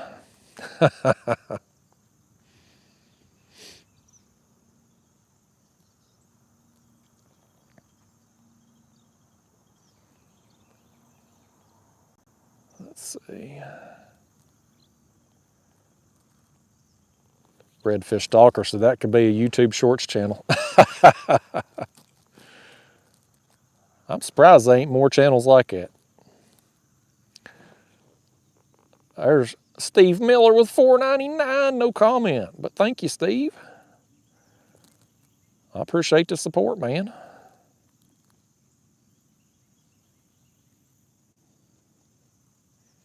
Danny S says, when does your next fishing tournament start? I'm in a slot tournament here the month of September, which I'm pretty sure I got that thing on lockdown. I'm not even gonna measure any fish more the rest of the month. Oh, oh, oh, oh, oh, oh. Let me get the camera in the chest. We got a run going on here. Oh man. Okay, I'm hooked up. I'm hooked up. I'm wrapped up in something too. Oh man, I am wrapped in something, y'all. I gotta fix this camera. Oh, this fish has got me in something. Okay, no, I'm still. Okay, I think we're good now. Well, he's coming right at me, man. Look at him. Look at him coming right at me. Coming right at me. Okay, just a small blue. Boy, he was a hitting and a getting it, buddy. He was coming straight out of this creek, wasn't he? That was a nice little run right there. That'd get me excited. All right. Skunk is out, y'all. Skunk is out. We're an hour and a half into the damn stream. We've caught a turtle and a small channel cat to this point. But we finally got the skunk out. I'm gonna set him back here just a second. I got my fancy glasses I just threw in the floor. I was right in the middle of taking them off when that fish just took off. That fish knew I was distracted. He saw an opportunity. But little did he know we were going to get him anyway. Come here, blue kitty. Oh, Lord. You know who I really want to dedicate this fish to is Redfish Stalker, because he got me started on some ER stories, and I feel like he got more. He got y'all, all of you, more than you bargained for with the nasty cooter stories. Redfish Stalker, buddy. That fish there is for you. I should dedicate that fish to everybody still left watching after the nasty cooter stories.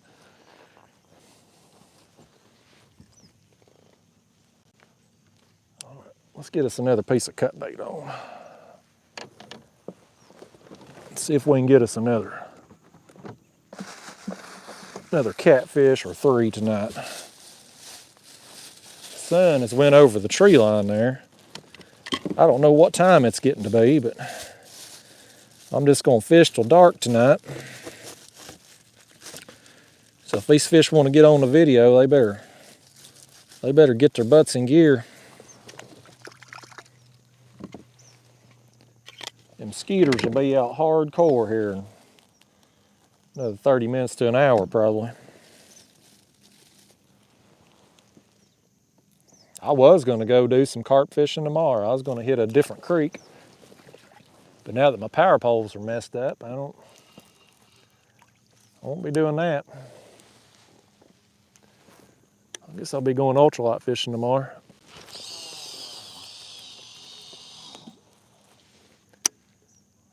All right, we're back in business.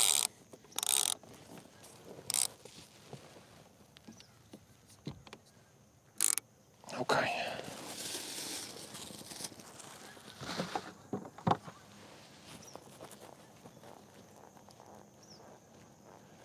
How about that? We got 4 carp rods out, 1 catfish rod.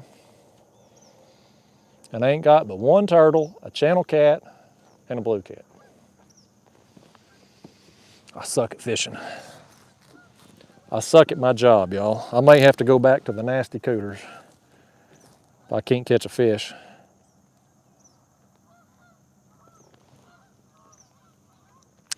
Let's see where I left off at.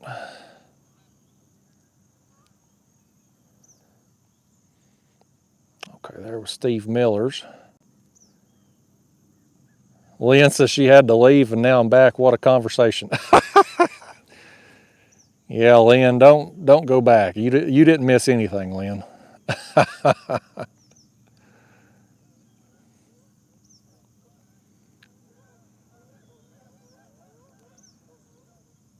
see.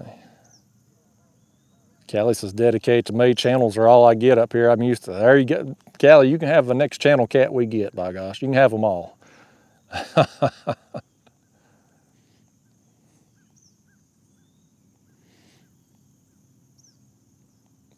Yeah, Michaela, I'm on Watts Bar tonight in a backwater creek.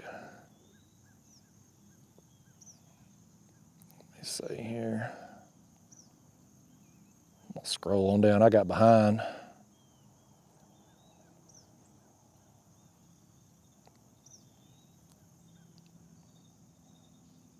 Redfish Stalker said it took a stink cooch story to get a bite. Yeah, that's a whole different kind of stink bait right there, Redfish Stalker.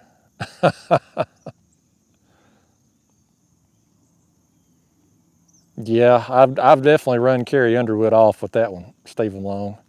Probably ruined my chances with Taylor Swift too.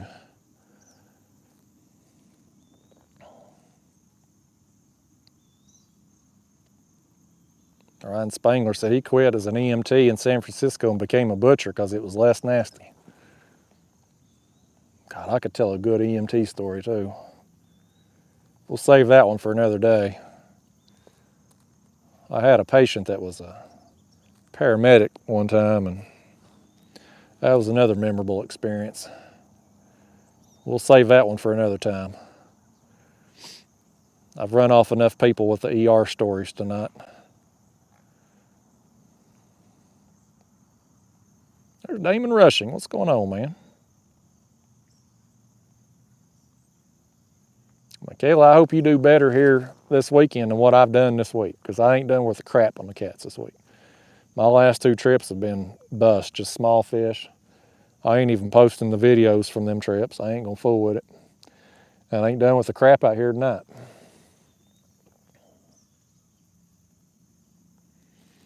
Eddie Fife said these YouTube live conversations keep getting more interesting. Old Redfish Stalker asked for it, man. He done it. Hell, he paid me to do it. So I hope he got his money's worth. By gosh. What time is it? It's 7:12. We probably got 45 minutes or so daylight left. I'm half tempted to refresh these baits again. I'm thinking I was around the 40-minute mark when I rebaited last time. Kind of think we should. Delane Freeman, $5 is late to the party. Any day fishing's better than a day working. I agree with that, Delane. Thank you. Thank you for the 5 spot there. My mom says you might as well get it off your chest, tell your stories. Lord, Mom's going to get me telling a story. Daniel Duran says, my wife wants to know if you'll start having more stories of the ER experience you're saying. She will start watching you. Well, I'm going to get rid of one audience and get me another one. 334 Outdoors, $9.99. He says, here's for a scaly banger of a carp and that EMT story. All right, well, he paid for it, so here we go. So I was on a travel nurse assignment. I was over in North Carolina. I'll leave the hospital out of it because, you know, HIPAA and stuff. But anyway, I was over there, smaller ER, and get this guy come in. He's drunk. I mean, like, drunk off his ass. Well, come to find out, he's a paramedic. He's one of the paramedics, services that area and whatnot. He's known, right? And he's drunk, and he is just uncooperative, belligerent. I mean, just unruly, right? And as an ER nurse, you hate dealing with those type of patients because they consume all of your time. And as an ER nurse, you never have time.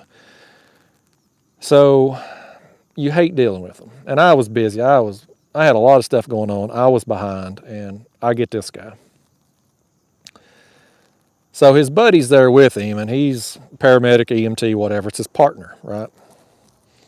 He's in there. And, you know, this guy, he wouldn't stay in bed. I mean, again, he was just uncooperative. And I'm like, you know, I can't sit in here with him we were short staffed. We didn't have any sitters or anything. I'm like, I'm going to, you know, just for his own safety and, you know, keep an IV in him and whatnot, I'm going to have to restrain him. Well, I knew that was going to cause more problems. And his buddy's like, no, man, I'm good. I got him. Look, we don't need to go that route. I'm going to be in here with him the whole time. I'm going to keep him in bed and whatnot. And I had a bad feeling about it. You know, just that when you've been an ER nurse for a while, you just develop this gut instinct. It's like, you know, but again, I was behind. I was way behind. And anytime you restrain anybody, it's a hell of a lot of charting to do. You got to get an order for it, and you got to document a lot more frequently. It's a pain in the ass. And I was like, against my better judgment, the little devil and the little angel on each shoulder, the devil won out. And so I was like, look, buddy, you stay in here with him. You leave the door to this room open, so as we're going up and down the hall, I can look in here and see what's going on. We'll do no restraints for now. Well, I walk out, and I know I shouldn't do it, just against better judgment, but I'm busy. I got shit to do. Coming down the hall a little while later, and I noticed the door to the room is closed. And I had specifically told that guy, leave the door open. I go in there, and it looks like a murder scene in that room. First off, his buddy that's supposed to be in there and not leave the room unless he calls one of us and lets us know he has to step out, he's gone. And it hadn't even been that long, probably less than 20 minutes. His ass is done gone, left him in there by himself. Meanwhile, the patient, he's pulled his IV out. He's out of bed. There's blood all over the floor. Of course, the IV fluids make it look like a bloodier mess than it is. There's blood everywhere. The floor, the walls. I mean, he smeared it all over everything. And again, he is drunk and belligerent, you know, wanting to fight and stuff. And I walk into this room and I just, you know, you just have one of those moments where it's like, I was having a shitty day anyway. And I look at this, and it's one of those moments where you're just questioning every decision you've ever made in life that's led you to this point right here. And so anyway, I'm getting gloved up because, you know, I got to clean this mess up and get his stupid ass back in bed and tie him to it. And I'm getting some towels out of the cabinet. Meanwhile, he's staggering over there, and he's stripped down. He's butt-ass naked, too, at this point. And I'm trying to get him back in the bed, but he goes over the trash can, and all of a sudden he squats down, and the man, and I don't even know, to this day, and I'm no physics major, I don't understand it, but to this day I'll never understand it. He staggeringly squats over this trash can and just has explosive diarrhea, shits. But when he shat, it went upward, like at an upward trajectory, like splattered up the wall. I don't even know how that's physically possible. Like, I still don't know how it happened. So now I've got this man, butt-ass naked, covered in blood, and now shit dripping all down his legs and whatnot.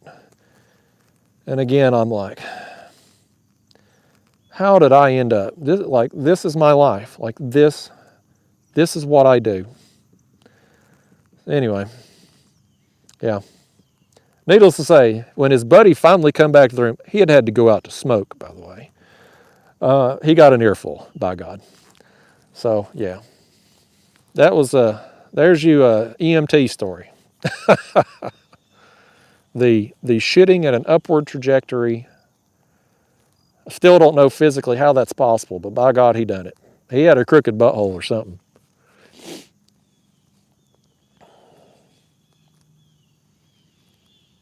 There you go, 334 Outdoors. There's your story. He paid $10 for that story.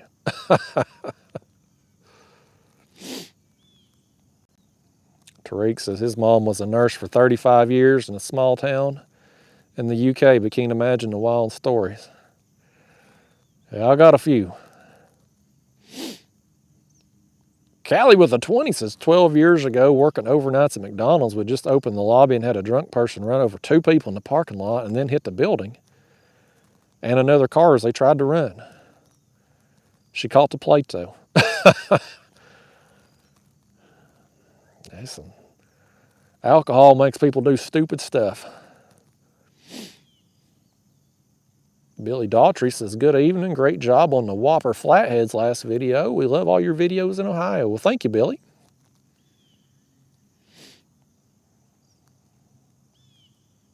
Thank you, Damian Rush. I'm glad you like the videos.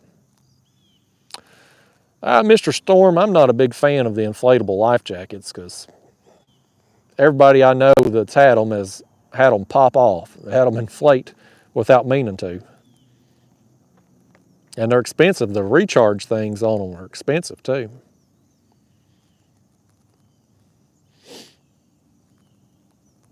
Danny, yes, so this is my life. That's how I felt. I've had a lot of moments throughout my nursing career where I was like, where you just pause. You know, you just stop and you just reflect on all the stupid decisions that you have made that have led you to this point, to where you are in life.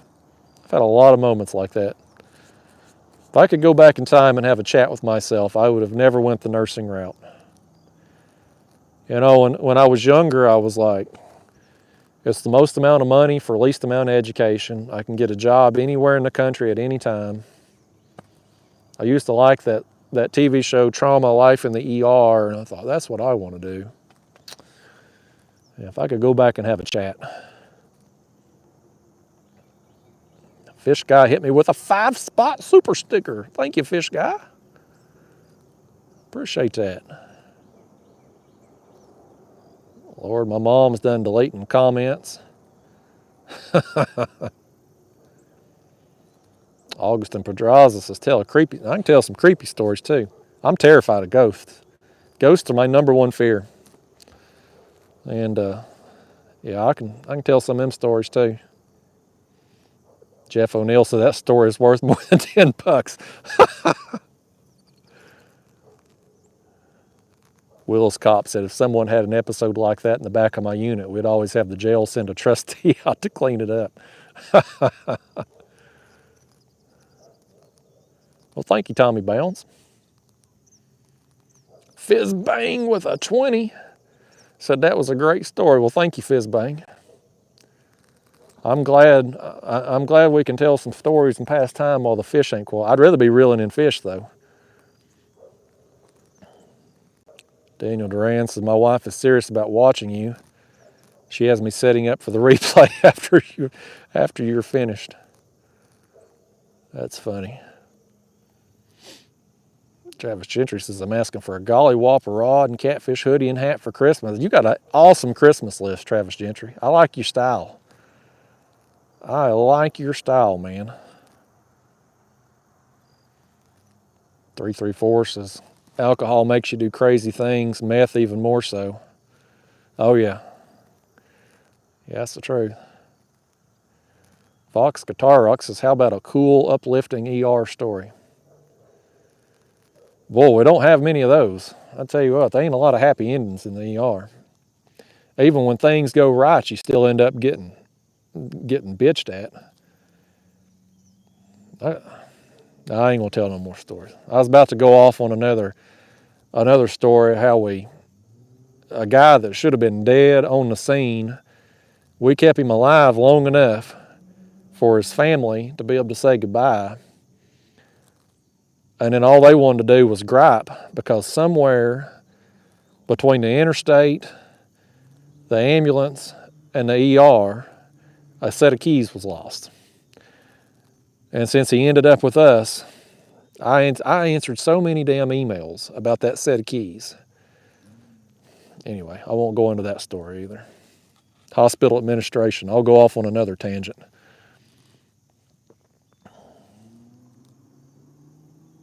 Dominic Collis says, YouTube unsubscribed me from the channel. I mean, Dominic's been with me forever. He's a club member. How the hell's he getting unsubscribed? That's crazy, Dominic Collis. YouTube needs to get their act together. I'm about tired of these people not getting notified and getting unsubscribed and stuff. I want to rebait right quick, y'all. That's what I want to do. Because we're going to run out of daylight here, and this has been I think that was just me moving the kayak. as far as fish catching, we've talked about women and their nasty cooters, but we ain't done a lot of fish catching on here, and this is ultimately what people tune in for, is to see some fish catching. So okay, that line there's got slime on it. My worm's gone. Channel cat robbed her worm.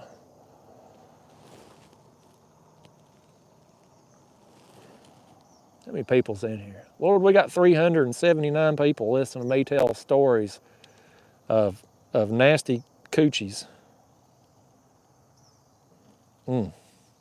Y'all watch anything, you know, you people. It's one thing, you know, listen, it's one thing for me to have had to do that job, you know. I mean, I was trying to keep the lights on in my house. I was paying the bills. So I had to be subjected to it. But y'all asking me stories and sitting there and choosing to listen to them nasty stories, y'all something wrong with you. I appreciate you watching though.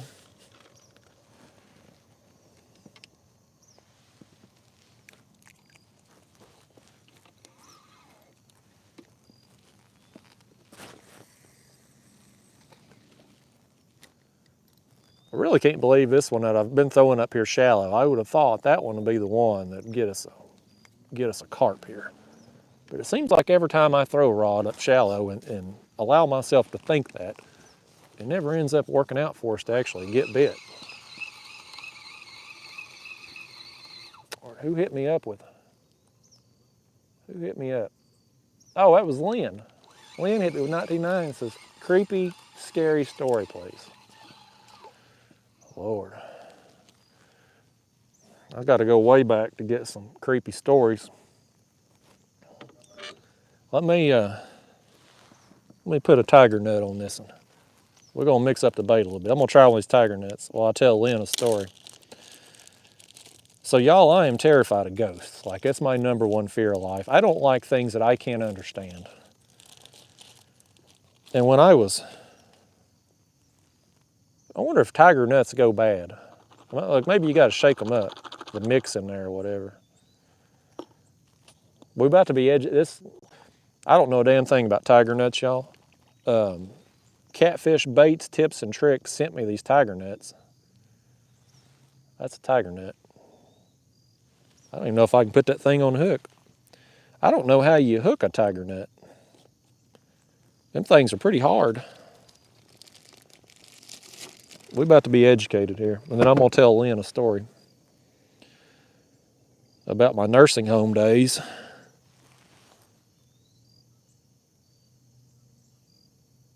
You can't hook it. Oh, maybe you can. Boy, this thing's hard as a rock. I just broke it. I'm going to have to get with Catfish Bait Tips and Tricks there and ask him how the hell to hook a tiger nut up. Them things hard as a rock. There's got to be a special way of hooking them things. All right, Lynn, so my first job as a nurse, so originally I couldn't get into RN school. I didn't have the grades. So I was an LPN. I was an LPN for 5 years. And then I went back to school and became an RN. So my LPN days, my first job out of LPN school was at a nursing home. It's the only job I could get back then. And the nursing homes, well, you want to be creeped out.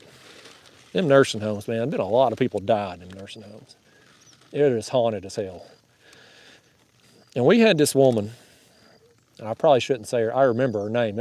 I worked in a nursing home back in 2004. I still remember her name and the person that she would talk to. That's how an impact it's made on my life. But I won't say her name because, hell, it could be some of her family watching. But anyway, this woman, you know, she was dementia, didn't know anybody from anybody. But she occasionally would talk to her dead roommate. And whenever she would start talking to her roommate who had died, buddy, you could set your watch. Somebody else was going to die in there within a few hours. I mean, you could set your watch to it. It was creepy as all get out. I saw stuff in there. I saw shadows go by, like dark shadows. You'd be sitting there at the desk and you'd just see it go by you, like full figures. The one that creeped me out the most though, this is why I 100% believe in ghosts. I don't know what they are. I don't know if we're like seeing into another world that's going on around us. I don't know if it's truly dead. That's why they creep me out, because I don't understand them. I don't understand what I'm seeing, but because I see it, I know it's real, it creeps me the hell out. Anyway, I'll go in one day and you got these really long med passes in the mornings. As an LPN in a nursing home, your whole day is spent giving meds. And the beds, you walk in these rooms and you got two beds. Bed here, bed here. And so I walk in, the patient in this bed, she's in the hospital, she's gone. I go in to give the other, and I was on day shift, so it was early morning, it was dark in there, but you know, whatnot, low light. And I go in, and the other patient, I got to crank up her bed. And I go to give her medicine, and I glance up, and the other patient who was at the hospital is sitting on that damn bed looking at me. I see her. It's her. It's there. But she ain't there. And I flip out, man. I'm like about to pee my pants. I mean, I bolt. I mean, I'm getting the hell out of that room. I ran out of that room. That's about as most terrified as I've ever been in my life. And so anyway, I didn't go back in there. But I saw her, full figured. I mean, it was her sitting on that bed just looking right at me. But she was not there. Well, come to find out, we get a call from her family later in the day. You know, she was at the hospital. She had died that previous night. She had died at the hospital. But I saw her spook there, her ghost, whatever that was, right there in her damn bed. And I'll tell you, creeps me out, man. I don't like ghosts. I don't do it.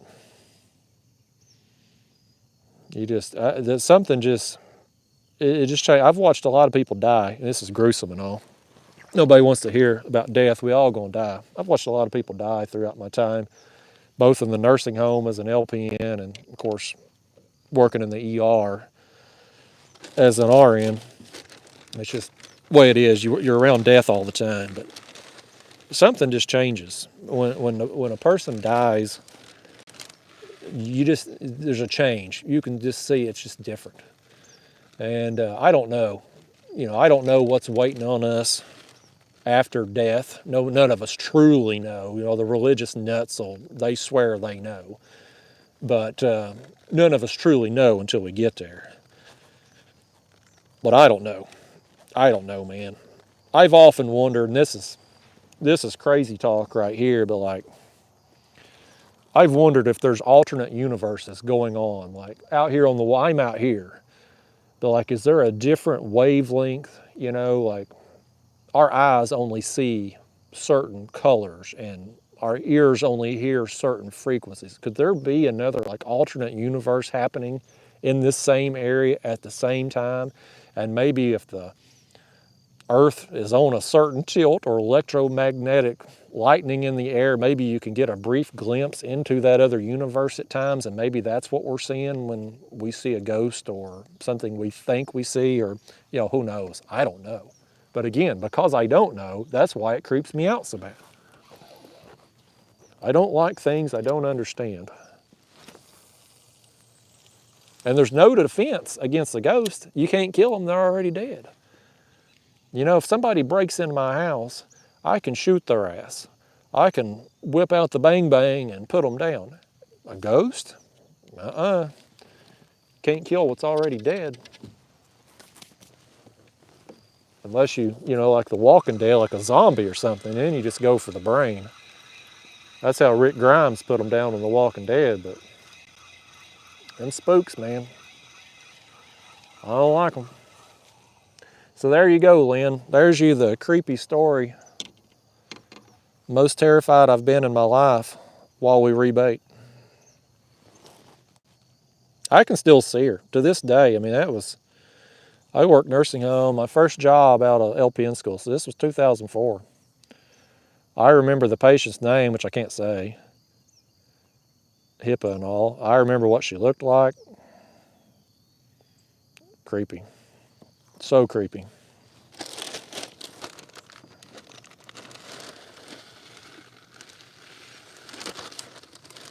We're gonna bait this up one more time here, y'all. We're gonna get these lines out one more time and hope for the best here. I'm fishing till dark. I ain't got my light. I ain't dealing with the skeeters after dark. So we need a fish to bite, man. We need a fish to bite tonight. I want to get me a carp so bad I can't stand it. I thought we might get some cats in this creek tonight. I really did think that. But I was hoping to get some carp.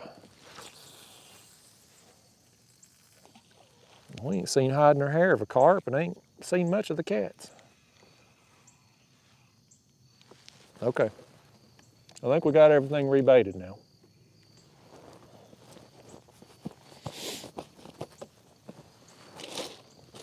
Let's see where we're at here. How far behind am I in the chat? We got, let me scroll back up to Lynn there. I know she had hit me with that super chat while I was baiting up. Let's see. Okay, there was Lynn's. I hope you got your money's worth there, Lynn.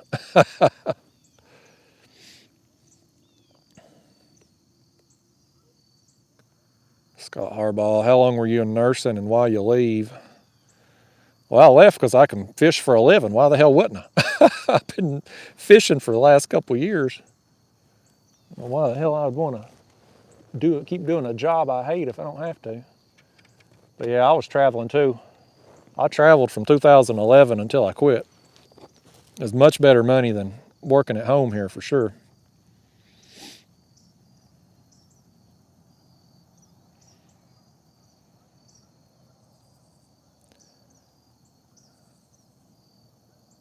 Three-fourths is fall. Carp are starting to move deeper.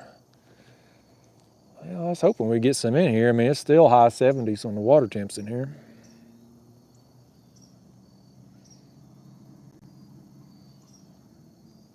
Callie, how do you... It seems like the tiger nuts would still bust when you would run the hair rig tool through them, I would think. I guess I'll have to try the bait needle on the next one. I thought that'd be softer than that. Oh, Freddie Coggins hit me with a 50, says catch a big one for me. Thank you, Freddie. Man, I appreciate that, man. Hell, I wish I could catch anything right now, Freddie. I feel like I couldn't catch a cold out here. Thank you so much, Freddie, man. That's really nice of you. I hope we get Freddie something here. We're out here at the witching hour, Freddie. If we're going to get someone, it's probably going to happen here. It better happen soon because I'm going to get the hell out of here in 30 minutes or so. But thank you again, Freddie.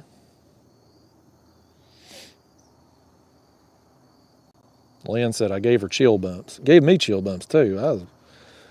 That's the scaredest I ever been. I don't like them ghosts, man. They just... Douglas said my daughter did that nursing home deal. She told me some crazy stories. Yeah, there's a lot of death in the nursing home for sure.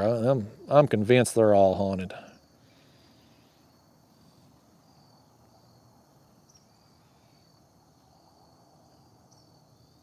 Stephen Long said he's seen a video from his daughter's job of a rocking chair going by itself after a patient passed. Oh yeah, man. And this is what the religious nuts say. I'll go off on another little tangent here, but seeing stuff is one thing, but supposedly if it can move objects that are more than a few ounces, allegedly it's demonic. That's what the religious cuckoos say. They say it's demonic if it can like move objects, like throw stuff across the room and stuff. So we went in one time in this same nursing home there, the other ghost stuff. We had this little dementia patient, and she would get in the closets and shit in there. So we had to lock the closet in her room before them little, like a little, we didn't have to lock it. You just had to put it through because then she couldn't figure out how to get in there. We went in there one night, got called in there by CNA, That lock, it was like somebody was taking their finger and twirling that lock on there. There wasn't nobody messing with it but that lock. And I'm like, buddy, that's something just wants our attention. So, yeah, it creeps me out, man. I don't like ghosts.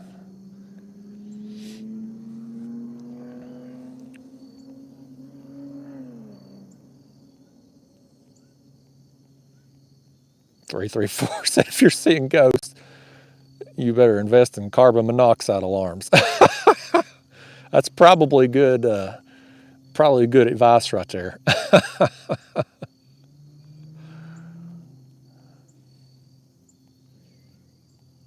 me scroll down. I got behind again in the chat box while I was rebaiting and telling stories of ghosts.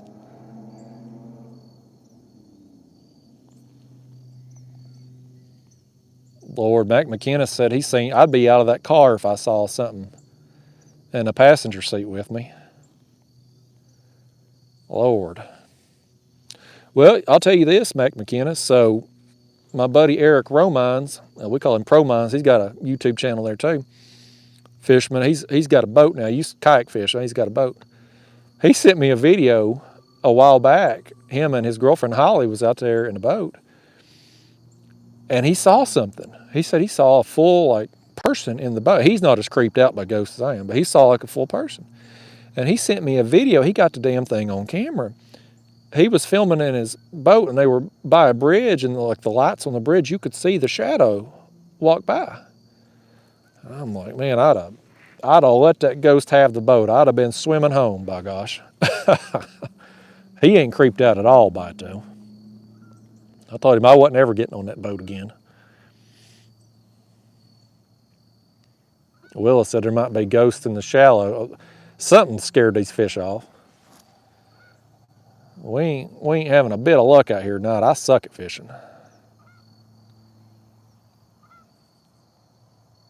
My mom said I was an LPN there. Yeah, I was an LPN for 5 years. I did my first job out of LPN school was at the nursing home, and then I worked psych. I worked at a psychiatric facility until I got through RN school, and then ER my whole time as an RN. We're about to get Freddie a fish here, maybe.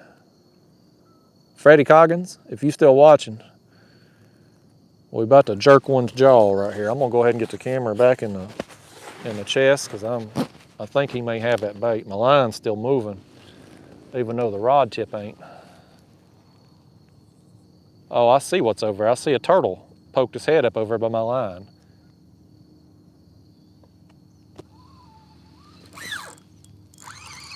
I think we got a turtle here, Freddie. It is another turtle.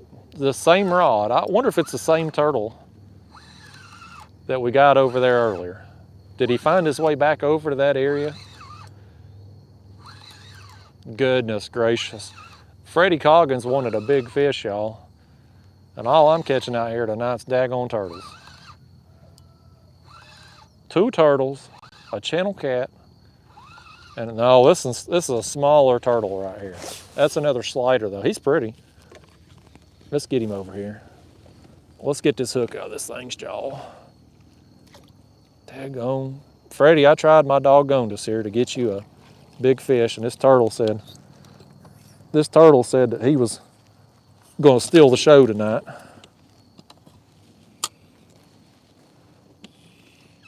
He's hissing at me too. He's mad at me. Here I am trying to help this turtle out and get this hook out his jaw. Bear with me a second. Y'all admire my hat while I dehook this turtle.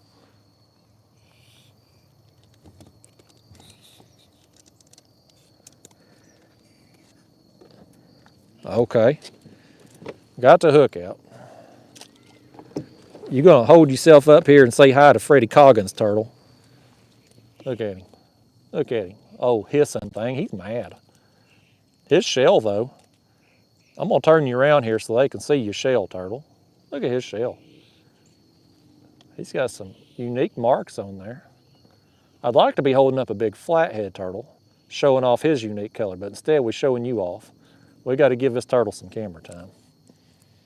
This may be the only life form out here besides me we see the rest of the night. All right, get on out of here, turtle. He gone. I gotta remember to wash my hands when I get home. I'll get the salmonella. Let's throw another worm out there. Turtle's eating the worms.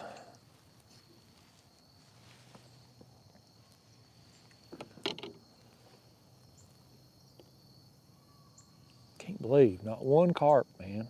Not one stinking carp. Not one.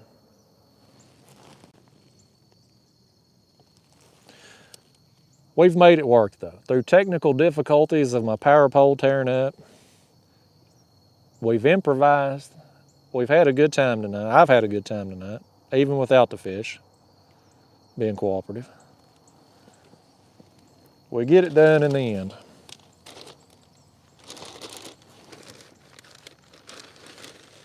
Throw another one out here right quick though.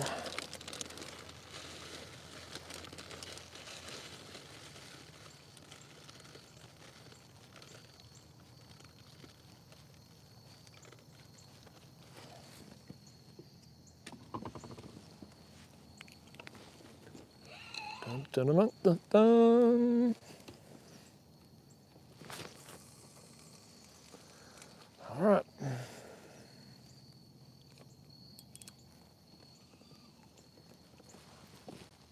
Bought that fancy new reel right there, y'all. That Daiwa BG 4000, $100 reel, and all I can catch on is turtles. I think that reel's jinxed, that's what I think. Let's see here. Let me scroll up and see where I left off. I don't remember what we was even talking about. All right there, let me just scroll down. Let me get that next super chat on there.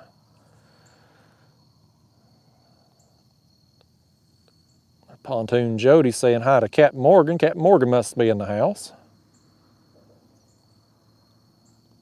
William Gornto, $10 says love your banter. Well, thank you, William. I'm glad somebody likes it. Thank you for supporting the channel, man. Pontoon Jody hit me with $19.99. Says, Justin, thank you for sending people to my channel. I really appreciate it. Well, Jody, I wish you the best. Y'all, Jody, she's live the night shift. Now, when Jody's live, by gosh, it's oftentimes the middle of the night. So if you're up late, you can't sleep, maybe you've been seeing ghosts and you don't want to turn the phone or the TV off, tune in to Pontoon Jody because she's out there catching fish. She's catching a lot more and a lot bigger fish than what I catch on this crappy channel.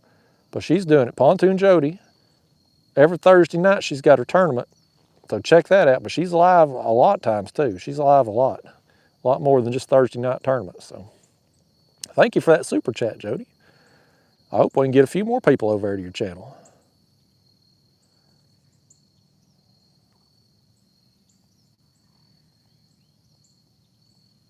No, Dominic Hollis, I ain't made a video of the carp bait, making the carp bait, because I know it won't do well on my channel, and I've been posting enough garbage on my channel lately that's not doing well.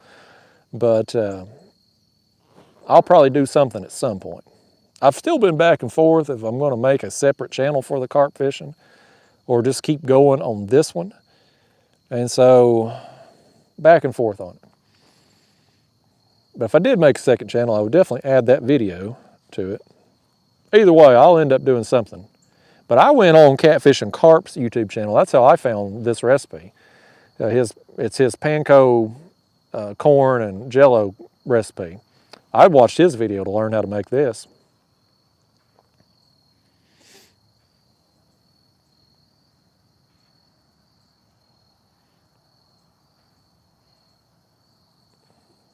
There's Chat Cats. What's going on? He says, how's the carp bite? Tiger nut for the win. Well, Tiger nut might have won tonight, Joe, because I ain't done with the crap. I ain't caught a single carp out here. One small blue, one small channel, and 2 turtles.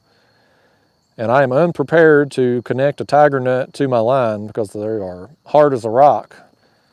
And I couldn't run a hook through it. So I'm going to have to watch a video on how to properly attach a tiger nut.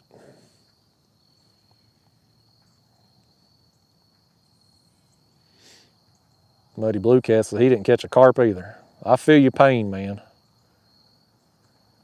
Callie with the 10 spot says you catch nice turtles. The ones I catch want to take my fingers off. Yeah, by gosh, we pull a snapper up here, he can have the hook. I won't mess with snappers. The sliders and the mud turtles, I'll gladly get a hook out of them, but them big snappers, buddy, even the small ones can knock a chunk out of you. Delane Freeman with a 5 spot. Tiger nuts, question mark. We don't have tigers in Arkansas except the Big Cat Rescue. Is it Nuts Edge? Yeah, y'all got the them big cat people, old Carol Baskins. No, these tiger nuts is a bait that carp fishermen use.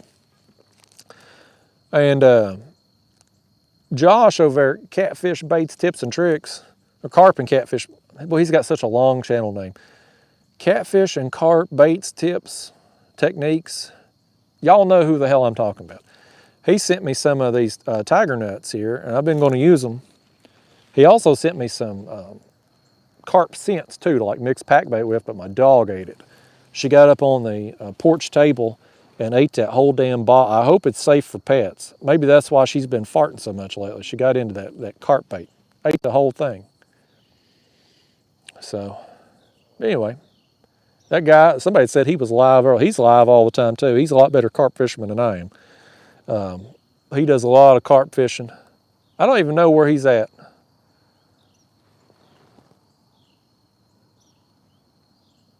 I might have been imagining things. I thought that rod tip was moving.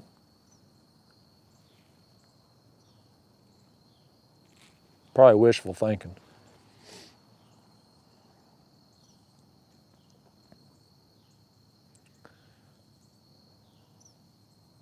Let's see, Sheldon made it to 10 subscribers. Heck yeah, man.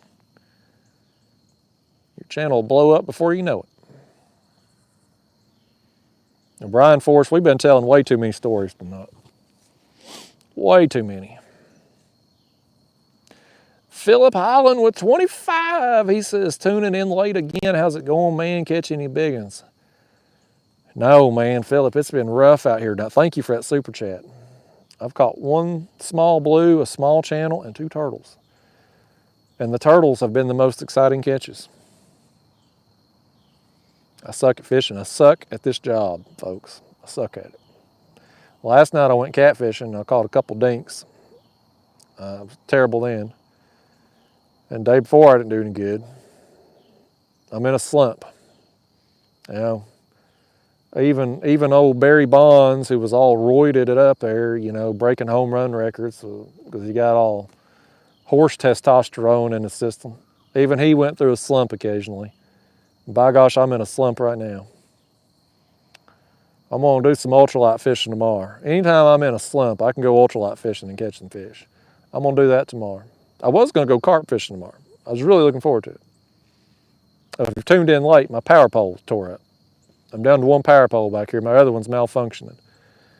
So I'm gonna have to send it in warranty repair. I'm pissed off about that, but anyway, I won't be going carp fishing tomorrow because there ain't a lot of bank access for me.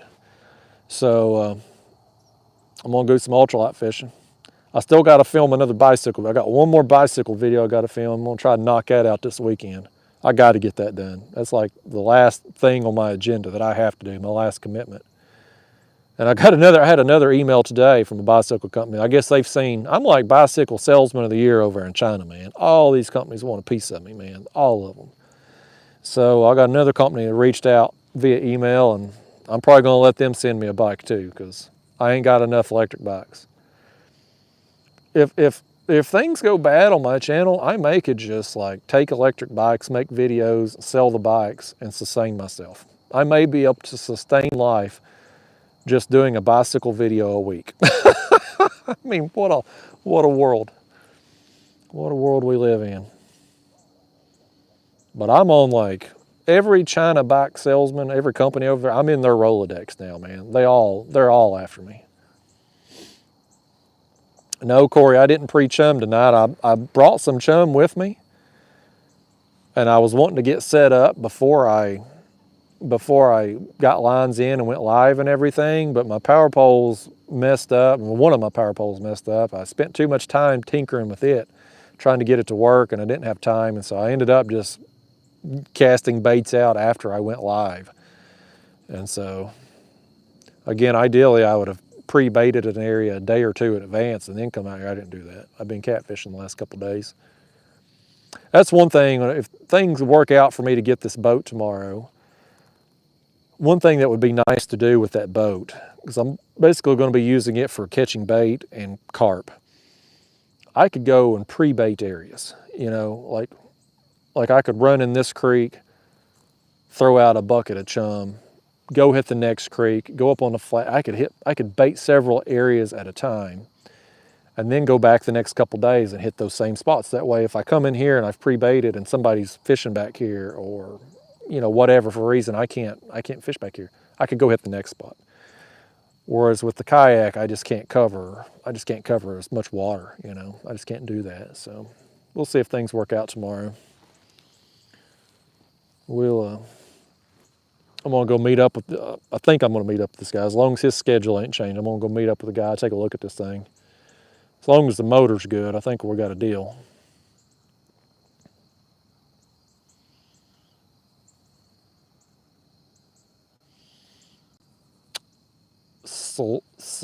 SL Ohio Living. Finally able to catch a live stream. I'm glad you did, man. Glad to have you in there. There's Gun Nerd. Captain Morgan says, Justin, the carp won't bite if they don't know where your hands have been. Yeah. Well, they've been handling some turtles out here tonight, Captain Morgan. It's all I can catch anymore. Bill Younger says, the stories are interesting. Well, I'm glad you like them, man. I feel like I've lost half the audience tonight with these stories. Larry R. said, your stories are hilarious. Fish might not be biting, but you're making up for it by being entertaining. Y'all got some sick sense of humor if you like my stories, Larry. Brian Forrest says, I'm in a Dave Justice slump. Old Dave Justice, man, he kept getting paid though, didn't he? Where did he finish up at, Brian? Oakland? Was it Oakland he ended his career at, or Cleveland? I can't remember. He sucked at a few more places after he left the Braves. But yeah, I'm in a Dave Justice kind of slump out here tonight.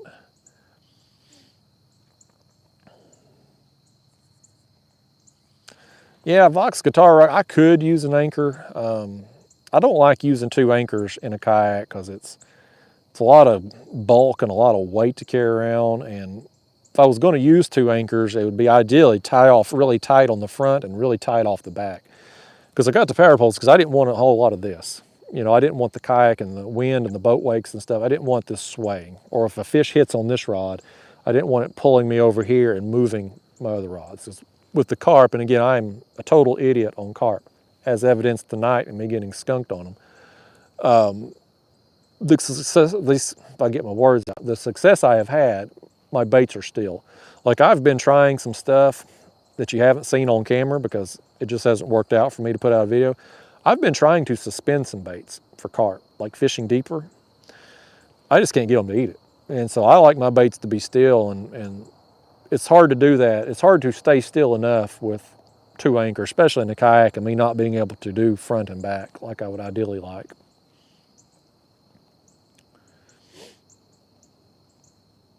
Let's see. Delane Freeman with another 5 says, love your live and uncut reminds me of Harold Inslee. He was apparently a media visionary. Well, I don't know who Harold is, but he sounds like a cool guy if I remind you of him. So, old Harold had it going on there, Delane. Thank you again for that super chat too. I wonder if old Harold back in the day had a way to get super chats. Super chat may have been before his time. Brian, yeah, I can pull a boat. I had a bow fishing boat set up a few years ago when I was into that, a little John boat. And my car, I can tow up to 1,000 pounds, and a little John boat, little aluminum boats, you're looking at under 200 pounds, a motor 75, 80 pounds. It just ain't a lot of weight. It ain't much more weight than what I'm pulling in this kayak with, you know, as heavy as this kayak here. The hull weighs 140 pounds on this kayak, so it's almost as much weight as a little John boat. So my car will pull it no problem. And I never had issues too. I mean, I backed the kayak down on the ramps. I backed that other bow fishing boat I had down on the ramps and stuff. I've never had a problem getting out with my car.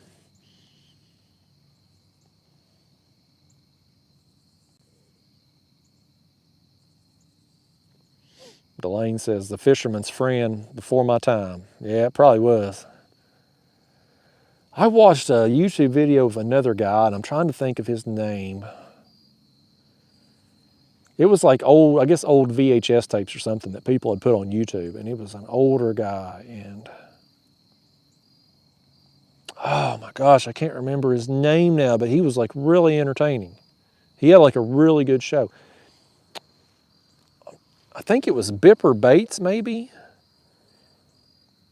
on here that had put me on the jigger pole fishing. So last year, I was talking about Tenkara rods. I got a Tenkara rod, and I've done some stuff with it, not on video because I suck at it, but I've played around with the Tenkara rod this year.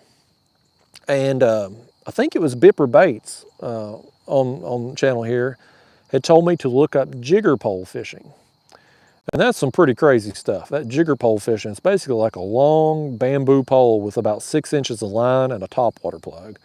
And these guys go out on these weed lines and get these huge bass blow-ups. So whenever you're done watching me live tonight, don't do it right now because we're obviously still live, but look up jigger, it's called jigger pole fishing. Crazy stuff. Anyway, I found this guy on that genre. And I can't remember his name, but I watched some of his other stuff. I'm like, man, it was a pretty good show. It must have been canceled like before I was a kid, or just wasn't on TV stations we had or something. The only fishing shows I watched as a kid was like Bill Dance, Roland Martin, Jimmy Houston, those Hank Parker, those shows that all come on Saturday mornings. This guy, I had never heard of him before YouTube, but he clearly had a show back in the day. Can't remember his name. I don't know why I'm surprised I can't remember his name, because I can't remember anybody's name. I've never been good with names. I never have. I met Diamond Dallas Page a few years ago. Diamond Dallas Page, he has this yoga, DDP yoga. And I was a big wrestling fan back in the day, and he did this thing. I was working down in Georgia at the time. I was working in Austell, Georgia. And Diamond Dallas Page lives in Marietta, Georgia. Oh, he did back then anyway. I don't know where he lives now. Anyway, he did one of these yoga clinics, whatever, and you could pay a fee and you go and do a little class and meet him and whatnot. And if you paid an extra fee, he had so many spots, and you could go back to his house. He like took people back to the accountability crib, as he called it. That's where he had Jake the Snake and rehabbed him and whatnot. And they prepared a meal, and you got to kind of hang out with him and the other people there and whatnot. Really, really cool experience. I mean, awesome experience. So anyway, I paid for it to do the little clinic and then go back to his house and hang out there. Awesome man. I mean, DDP was just, he's one of them like super positive people. Like, you can tell he just like brings out the good in people. But the most impressive thing about him, so during the clinic, the yoga session, whatever, we all had like our sticker with our name on it and whatnot. But when we had went back to his house, we'd all, we'd changed clothes, we took them stickers off, whatever. He still knew everybody's name. Like when he come up to me there at his house, like, hey, Justin, how'd you like the class, whatever. I mean, like, he knew my name from that class. And he was like that with everybody. And I'm like, he clearly has some kind of name remembering technique that he does, because there's no way, like if I met you out here at a boat ramp, we shake hands, you introduce yourself, I'll remember your face and I'll remember our conversation. But if I see you a week later, I ain't going to have a clue what your name is. I could take 30 guesses and not know your name. But DDP, having seen my name tag for 2 minutes there at the class as he's walking around, a few hours later could recall who I was. And I thought, that's pretty cool. And this was long before YouTube, I mean, I was, just another random person that had signed up to do his little class and thing and whatnot. But yeah, DDP, one of the coolest people that I've ever met, like celebrity-wise. I haven't met a lot of celebrities, but he was really cool. So anyway, I don't know if he still does stuff like that, but if he does, I would highly suggest you taking him up on it if you're a wrestling fan. Really cool experience.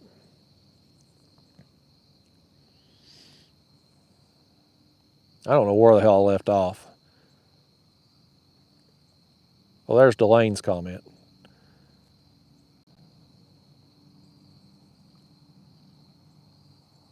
Tariq says, ask about the zig rigs. I've watched some of Catfish and Carp's video there with the zig rig. It's very interesting. I don't know, I got on some fish there last year, the carp, during the locust bite, catching them on top water. And there's fly fishermen around here that go out and target them with flies. But the zig rig's very interesting.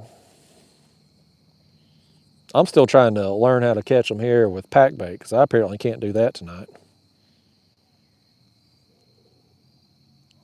I don't know if we're going to get any more, y'all. I'm really concerned. I mean, the sun has went down. I look brighter on this camera than what I actually am. It's much darker out here than what it looks on the screen right now. We're running out of time.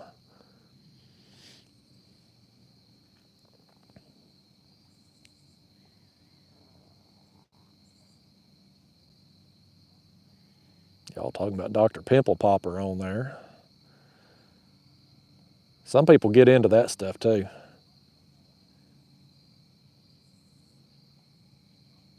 Travis Gentry, yeah, there's a fishing expo in Knoxville every January. It's mostly bass fishing stuff, but it's pretty big. And we got the Catfish Conference in Kansas City, I guess less than a month away. I think the 7th and 8th of October, I think it is, or the 15th. I keep getting them mixed up. It's either the 7th and 8th or the 15th and 16th. I can't remember, but it's coming up. But it's in Kansas City. I'll be out there in the Catfish Sumo booth both days.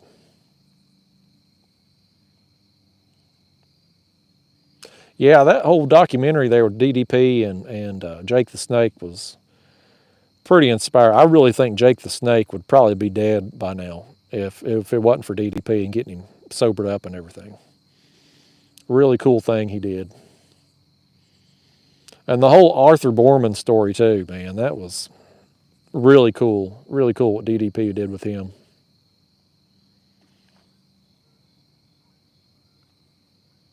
Yeah, at least I could remember my own name. I got that going for me. James Cardwell says, DDP back when wrestling was wrestling.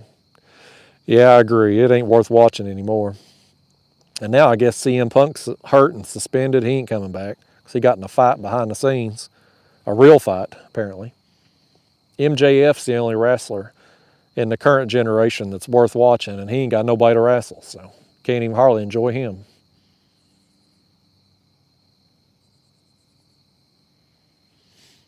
Redfish Stalker says, Marietta and Austell, 20 minutes from the house. Yeah, I did a travel nurse contract down there for Wellstar, and I did a job there in Austell there at Cobb, Wellstar Cobb, and then I ended up signing on to be a staff member, like in their float pool, and I did that for, there's a IRS there with the IRS stuff. As long as you don't work a job more than 365, you can work 364 days. At the 365th day, you lose your tax perks. You're considered even if you're working away from home, you got to go somewhere different.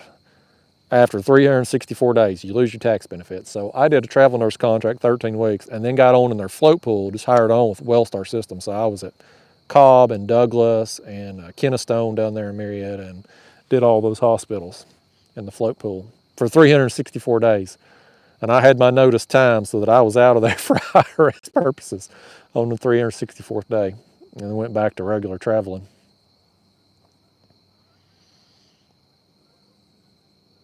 Hey, thank you, Casey Sessler. Thanks for being a club member. Yeah, Dale Cochran there says 7th and 8th. I knew it was one of them weekends.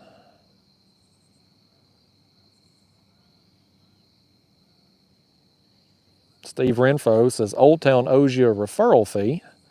Just picked up my Old Town Topwater 120 on your review from the last live feed. Awesome, man. I hope you like it. I don't think Old Town likes me anymore, Steve. They give me that autopilot. And then last year they gave me the big water. And I had reached out to my contact there with their PR firm back in July. I was going to, set up another kayak specifically for carp, and I never got a response. And so in August, I emailed that guy again. And again, no response, just completely ghosted. And so I reached out to John with Creek Fishing Adventures, and because he had just got another kayak from Old Town. And I was like, is this still your same contact there? Because I thought maybe that person's quit or there's somebody else. And John was like, yeah, it's the same guy. So I'm just not getting a response anymore. So I guess they were upset with me because I sold the autopilot or something. I don't know. They had asked for 5 videos, and I ended up putting out over 100 videos in the autopilot. And I'd still have the autopilot if the motor, I tore up 2 motors during that time, and it made so much noise. People were complaining, but otherwise I'd still have the autopilot. I love my big water, though. It's a great kayak. I like the Old Town pedal system. It's much more comfortable for me than the Hobie pedal motion. But I don't think I'll be getting any more kayaks from them. If I get another Old Town, I'll be paying out of pocket.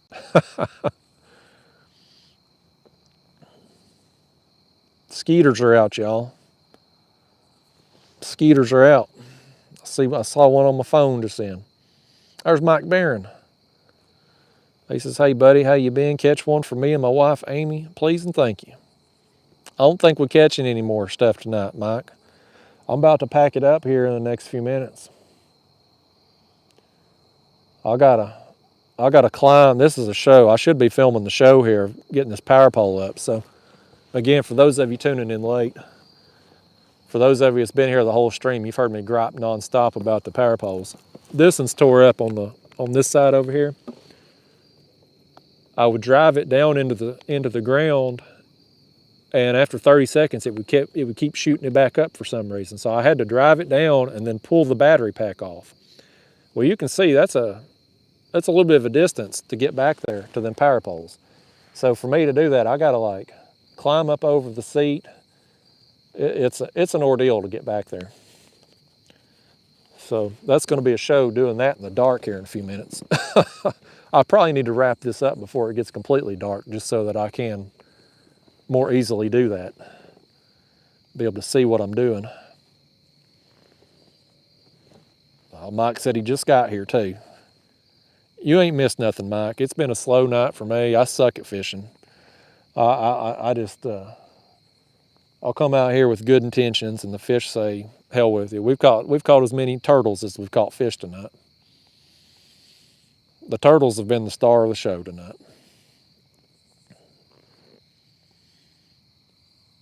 SL Ohio Living says Kayak Catfish. That's what it's like, man. Like a damn gymnastics ordeal getting back there in power poles. I've been the time I've been out here, man, 163 minutes now looks like on my screen. I got lines in right after I went live. Hey, Virginian, he's at the NIH, man. I hope it's going well for you.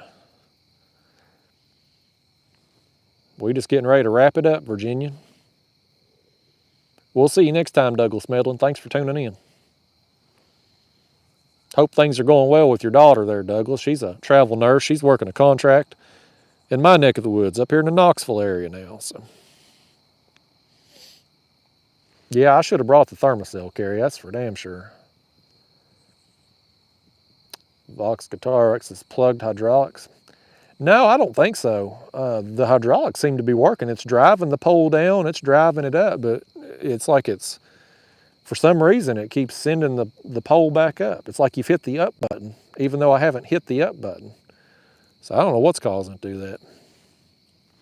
I tried both battery packs, and neither one, it's doing it on both of them.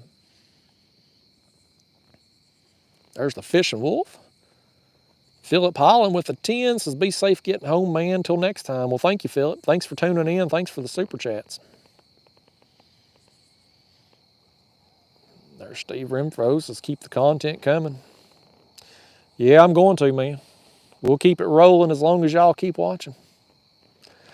Well, I'll tell you what, y'all, it's getting dark. I can barely see my old ugly face there on the screen, so I guess I'll go ahead and wrap it up and get this pole out of here while I still got a little bit of daylight left. But anyway, interacting with you all has been fun tonight. The fishing, it's left a lot to be desired.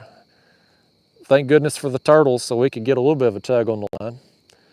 But I'll try to do better in the next one, y'all. That's all I can do, is try to do better in the next one. But anyway, thanks for tuning in tonight, y'all. Shout out to all the troops and first responders.